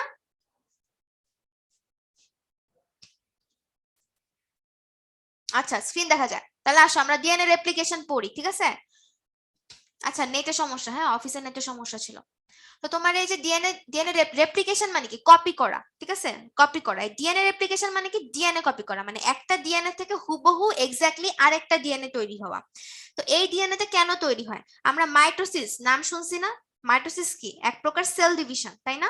মাইটোসিস হচ্ছে এক প্রকার সেল ডিভিশন, মানে কি একটা এক্স্যাক্ট সেল থেকে হুবহু আরেকটা এক্স্যাক্ট সেল তৈরি হওয়া। হুবহু আরেকটা এক্স্যাক্ট সেল তৈরি হওয়ার জন্য হুবহু আরেকটা নিউক্লিয়াস তৈরি করতে হবে। হুবহু আরেকটা নিউক্লিয়াস তৈরি হওয়ার জন্য একটা নিউক্লিয়াসের মধ্যে যেই পরিমাণ ক্রোমোজোম থাকে ঠিক সেই পরিমাণ ক্রোমোজোম তৈরি করতে হবে, এবং ঠিক সেই পরিমাণ ডিএনএও তৈরি করতে হবে, তাই না? একটা সেল থেকে হুবহু আরেকটা সেল তৈরি করতে হইলে তার সমপরিমাণ ডিএনএ সমপরিমাণ নিউক্লিয়াস তৈরি করা লাগবে। তো এই কারণে আমাদের বডিতে কি হয়, ডিএনএ রেপ্লিকেশন হয় বা ডিএনএ কপি হয়। হ্যাঁ, এই কপির মাধ্যমে আমাদের বডিতে যখন সেল ডিভিশন হয়, সে সেল ডিভিশনের সময় তখন আমরা এই মাইটোসিস সেল ডিভিশনের সময় তখন আমরা ডিএনএ রেপ্লিকেশনকে কাজে লাগাই। ডিএনএ রেপ্লিকেশনকে কাজে লাগাই আমরা এই নতুন সেলের জন্য নতুন ডিএনএ তৈরি করতে পারি। ওকে, তো ডিএনএ রেপ্লিকেশনটা কিভাবে হয় দেখো, আমাদের বডিতে ডিএনএ রেপ্লিকেশন হয় সেমি কনজারভেটিভ মেথড দিয়ে, সেমি কনজারভেটিভ মেথড। এখন what do you mean by semi conservative method? দেখো, সেমি মানে হাফ, কনজারভেটিভ মানে কি কনজার্ভ করে রাখা, ঠিক আছে? দেখো এই যে ছবিটা দেখো, এই যে ছবি দেখো, এটা হচ্ছে একটা ডিএনএ। হুট করে ডিএনএ যে বেস গুলো, এই বেস গুলোর মধ্যে দেখো হাইড্রোজেন বন্ড খুলে গেল। দেখো এই যে দেখো, এটা একটা চেইন, এটা একটা চেইন, এই দুটো চেইনের মধ্যে হাইড্রোজেন বন্ড খুলে গেল। হাইড্রোজেন বন্ড খুলে যাওয়ার কারণে দেখো, এই যে নীল কালার, এই একটা চেইন আলাদা হয়ে গেল, এই নীল কালার আরেকটা চেইন আলাদা হয়ে গেল, দেখছো?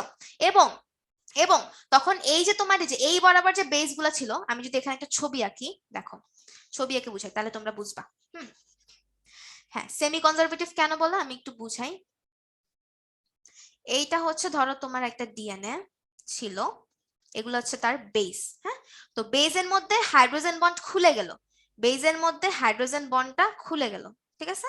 তো এখানে ছিল ধরো তোমার এ, এখানে ছিল টি, এখানে ছিল এ, এখানে ছিল টি, তারপর এখানে ছিল সি, তাহলে এখানে হবে কি জি, এখানে ছিল জি, এখানে ছিল সি, এখানে ছিল এ, এখানে ছিল টি, এখানে ছিল জি, এখানে ছিল সি। এটা তোমাদের ইচ্ছা মতন, বুঝছো? তোমরা চাইলে সব জিও দিতে পারো, কোনো সমস্যা নেই। আচ্ছা, এর চেয়ে বেশি আগাইলাম না। তো এই জায়গাগুলো খালি হয়ে গেল না, এই যে এই জায়গাটা খালি হয়ে গেল, হ্যাঁ, যে হেলিক্স বন্ধ হয়ে গেল। তো আশেপাশে কি হয়, তখন কি হয়, এই যে তোমার এই এর পাশে তখন বসে একটা টি, এর পাশে বসে একটা টি, সি এর পাশে বসবে জি, জি এর পাশে সি, টি, সি সি সি।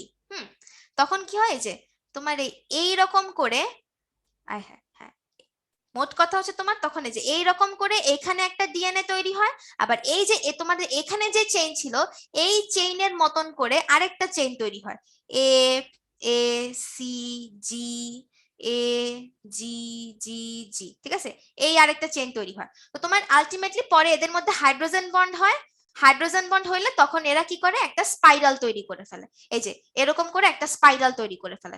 তো দেখো এখানের মধ্যে তাহলে এইখানের মধ্যে কি হয় রেপ্লিকেশনটা দেখো, একটা হচ্ছে তোমার একটা চেইন কনজার্ভ থাকে আর একটা চেইন নতুন তৈরি হয়, দ্যাট মিনস 50% কনজার্ভ 50% নতুন তৈরি, এই কারণে এদেরকে বলা হয় সেমি কনজারভেটিভ, এই কারণে এদেরকে বলা হয় সেমি কনজারভেটিভ। তোমাদের এগুলো লাগবে না, তোমরা জাস্ট শুনে রাখো, এটুকু মনে রাখো যে ডিএনএ রেপ্লিকেশন কিভাবে হয়, সেমি কনজারভেটিভ হয়, ঠিক আছে। সবার ফার্স্টে এদের মধ্যে হাইড্রোজেন বন্ড খুলে যায়, তখন এই বেস অনুযায়ী নতুন একটা চেইন তৈরি হয় অটোমেটিক্যালি। আমরা কি বুঝতে পারছি? বুঝতে পারলাম আমরা একটু গ্যাস লিখবো। ওকে, আমরা সবাই বুঝতে পারছি, আমরা সবাই বুঝতে পারছি। তাহলে আসো, আমাদের ক্লাস মোটামুটি শেষ, আমরা এখন পোল কোয়েশ্চেন ছাড়তেছি। আমি দেখি, বলো বাচ্চা কাচ্চারা, পোল কোয়েশ্চেন লঞ্চ করলাম। আচ্ছা, ক্রোমোজোম কে আবিষ্কার করছে? আচ্ছা দেখি পারো কিনা, তো পুরান পড়া, ছোটবেলার পড়া। এই লিওনার্দো দা ভিঞ্চি কি ক্রোমোজোম আবিষ্কার করছে? একটু বলো তো, লিওনার্দো দা ভিঞ্চি কি ক্রোমোজোম আবিষ্কার করছে? তোমাদের ইয়া কি বলে? আরেকজন গ্যালিলিও, সেই কয়েকজন তো গ্যালিলিও তো দাগাইছে, মাশাআল্লাহ।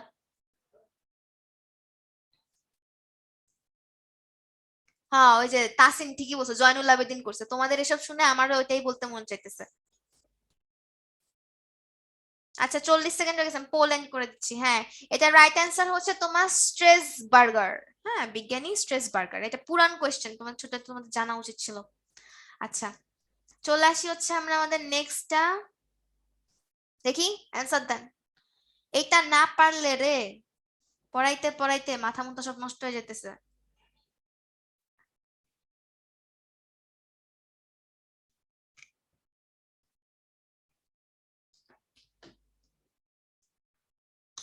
আমাদের আজকের ক্লাসটা অনেক তাড়াতাড়ি শেষ হয়ে গেছে। দেখি আরো কিছু অ্যাসোসিয়েটেড কথাবার্তা বলে দেবো না। এই তোমাদের আজকে কি হয়েছে বলো তো, তোমরা এরকম করতেছো কেন? পিউরিন একটু আগে পড়াইলাম না তোমাদেরকে? পিউরিন কি কি পড়াইছি? এজি পড়াইছি না?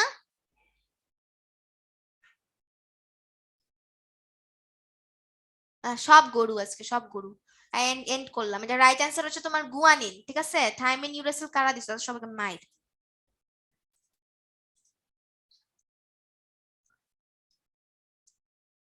এটা বলো, এটা পড়াইছি। ইচ টার্ন অফ হেলিক্স কত?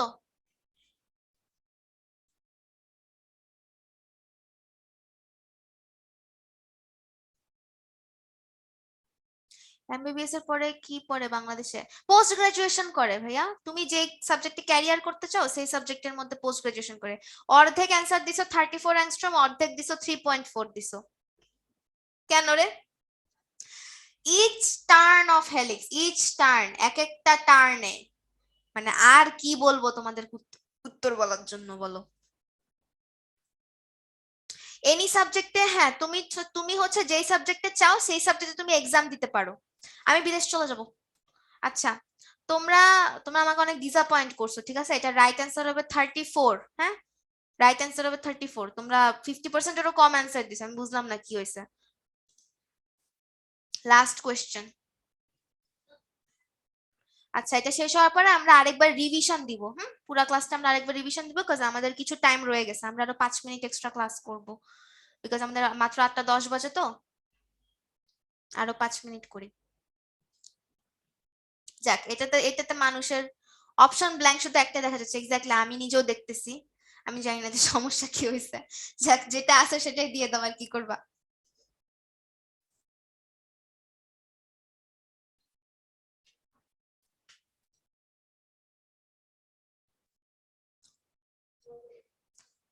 চলে যেতে হবে রে, আমার বাবা মা আমাকে দেশে রাখবে না, দেশে ডাক্তারদের দাম নেই। আচ্ছা, এটা রাইট অ্যান্সার হচ্ছে তোমার ভাইরাস। হ্যাঁ, আমি পোল কোয়েশ্চেন গুলোর অ্যান্সার গুলো দাগাই দিচ্ছি। ক্রোমোজোম ডিসকভার করছে বিজ্ঞানী স্ট্রেসবার্গার। তারপরে তোমার পিউরিন হচ্ছে তোমার এজি, এজি হচ্ছে পিউরিন, ঠিক আছে। আমি ইংল্যান্ড যাব, ইংল্যান্ড। হ্যাঁ, আমি অনেক বকা খাইছি। আমি যখন ইংলিশ প্রাইভেট পড়তাম আমি প্রচুর আম, আমি আসলে অনেক কি বলবো, দুষ্ট ছিলাম, তো অনেক কথা বলতাম ক্লাসে, তো টিচাররা আমাকে হচ্ছে তোমার অনেক বকতো। স্পেশালি আমার একটা টিচার ছিল, ওই টিচারটা আমাকে অনেক বকতো, মানে খুব ইনসাল্ট করতো। এটা হচ্ছে, আচ্ছা হোমওয়ার্কটা পরে আগে আমরা একটা রিভিশন দিয়ে আসি, হ্যাঁ, যে আমরা কি কি জিনিস পড়লাম। এখন কেন বকবে, এখন তো সবাই আমার তারিফ করে, বুঝছো। শোনো আমি বলি। তো আমার আমার সাথে আমার সাথে একটা মেয়ে ছিল, এই মেয়েটার নাম ছিল রামিসা। হুম আর আমার নাম তো বুঝছো, আনিকা অথবা তাসু, যেটা তোমরা প্রেফার করো, ঠিক আছে, আনিকা অথবা তাসু যেটা প্রেফার করো। তো আমার যে স্যারটা, আমরা যার কাছে ইংলিশ প্রাইভেট পড়তাম, তো রামিসা হচ্ছে অনেক চুপচাপ ছিল। সে ক্লাসে এসে শুধুমাত্র পড়াশোনা করতে, এবং আম, আমি মানে আমরা দুজন অলমোস্ট দুজনেই ব্রিলিয়ান্ট ছিলাম। মানুষের কথা অনুযায়ী, মানে টিচার দুজনেই সবসময় কারেক্ট অ্যান্সার দিতাম ইংলিশে, মানে খুব ভালো ছিলাম দুজনেই। কিন্তু আমি প্রচুর দুষ্ট ছিলাম, খুব কথা বলতাম, মানে সবাইকে অনেক হাসাইতাম, দুষ্টামি করতাম, কথা বলতাম, স্যারকে ডিস্টার্ব করতাম।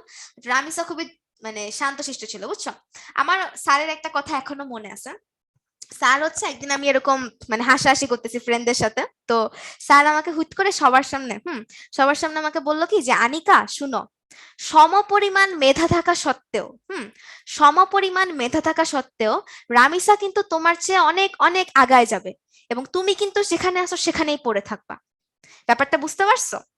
আমাকে উনি ডাইরেক্ট এই এই লাইনটা, একদম এক্সাক্ট এই লাইনটা বলছিল উনি আমাকে, বুঝছো, যে সমপরিমাণ মেধা থাকা সত্ত্বেও রামিসা কিন্তু তোমার চেয়ে অনেক অনেক আগায় যাবে, এবং তুমি যেখানে পড়ে আছো সেখানেই থাকবা। হুম একদম সবার সামনে, ঠিক আছে। এবং আমার মানে আমি আমি মানে খুবই মানে কি বলবো, উইয়ার্ড ফিল করছিলাম। যাই হোক, but I am very happy that I proved my sir wrong, ঠিক আছে। আমি আমার স্যারকে রং প্রুফ করছি, বিকজ নাও আই অ্যাম ডিএমসিয়ান, ঠিক আছে। এবং আমি এখন একজন ডিএমসিয়ান, এবং রামিসাও মেডিকেল ট্রাই করছে, but Ramisa didn't get the chance in DMC, মানে মেডিকেলেই চান্স পায় নাই, সেকেন্ড টাইম দিয়েও পায় নাই। সে এখন বিইউপিতে পড়ে, so far as I know, ঠিক আছে, সে এখন বিইউপিতে পড়ে, but I am a ডিএমসিয়ান, I am the cream of the cream student of Bangladesh, ঠিক আছে। So yes, I am so lucky that মানে আমি খুবই মানে লাইক কি বলবো, আমার এখনো মনে পড়ে যখন আমি, হ্যাঁ হ্যাঁ, এই নাওয়ারকে একটু বুঝাও তো, ডিএমসিয়ান মানে কি। হুম বিওপি হচ্ছে বাংলাদেশ ইউনিভার্সিটি অফ প্রফেশনালস, হ্যাঁ। এবং আমি খুবই খুশি যে আমি স্যারকে রং প্রুফ করতে পারছিলাম। বিওপি একটা সেমি প্রাইভেট ইনস্টিটিউট, হ্যাঁ। স্যারের সাথে দেখা, এবং স্যার আমি যখন ডিএমসি তে চান্স পাইছি, স্যার ইজ দ্য ওয়ান যে আমাকে মানে লাইক এখনো, আমি তো আমার স্কুল থেকে, আমি আমার স্কুলে আসলে আমি মফস্বল থেকে পড়ছি, তো আমি আমার স্কুলে kind of like whole school captain type ছিলাম, তো আমাকে সবাই চিনতো। এখনো আমাকে মানে আমার মানে লাইক স্যার এখনো আমাকে মানে ওই স্টুডেন্ট মানে এখন যারা পড়তেছে ওদের কাছে আমার কথা বলে, বুঝছো। ওই স্যার আর কি, ওই মানে আমার যে স্যারটা আমাকে নিয়ে কমেন্টটা করছিল, he is really proud of me. আচ্ছা তো আসো, গোল্ডেন ছিল।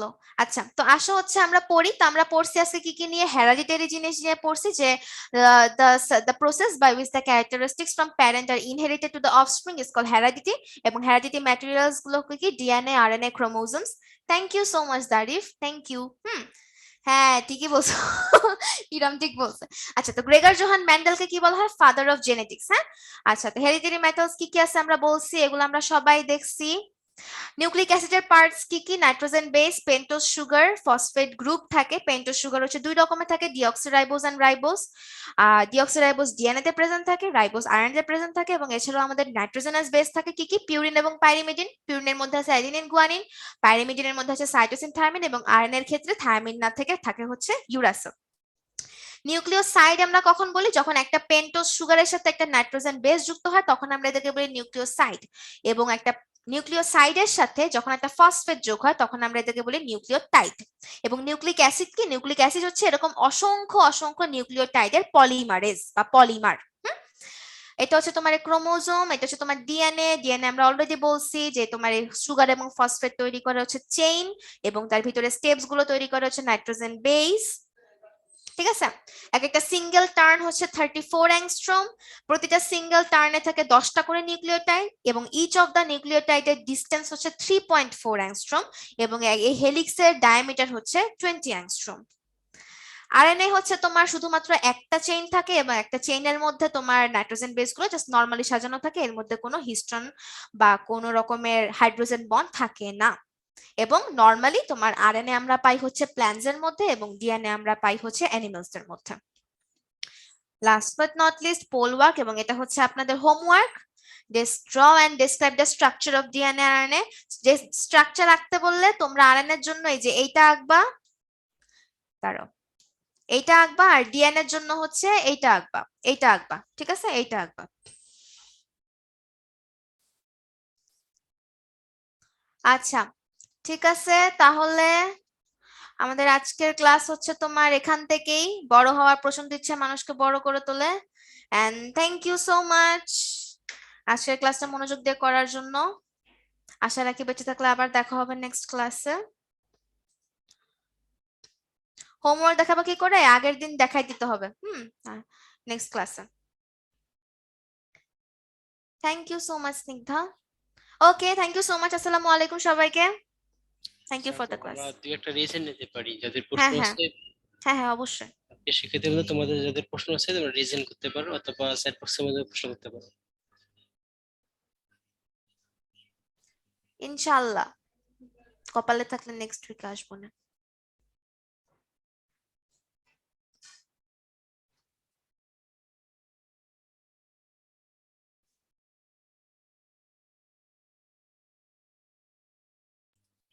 সম্ভবত তাদের কোনো প্রশ্ন নাই, তাহলে ঠিক আছে আমরা আজকে ক্লাসটা আজকে শেষ করতে পারি।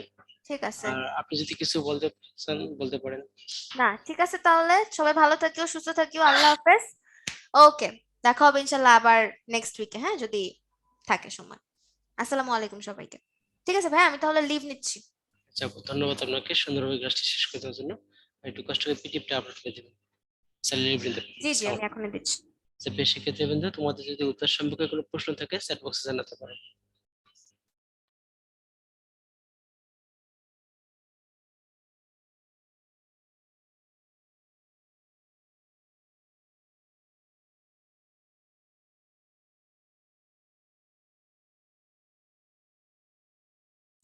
আচ্ছা, সম্ভবত কোনো প্রশ্ন দেখছি না, তাহলে আজকে এই পর্যন্ত। সবাই ভালো থাকবা, সুস্থ থাকবা, সবাই সবার জন্য দোয়া করবো। আল্লাহ হাফিজ, আসসালামু আলাইকুম।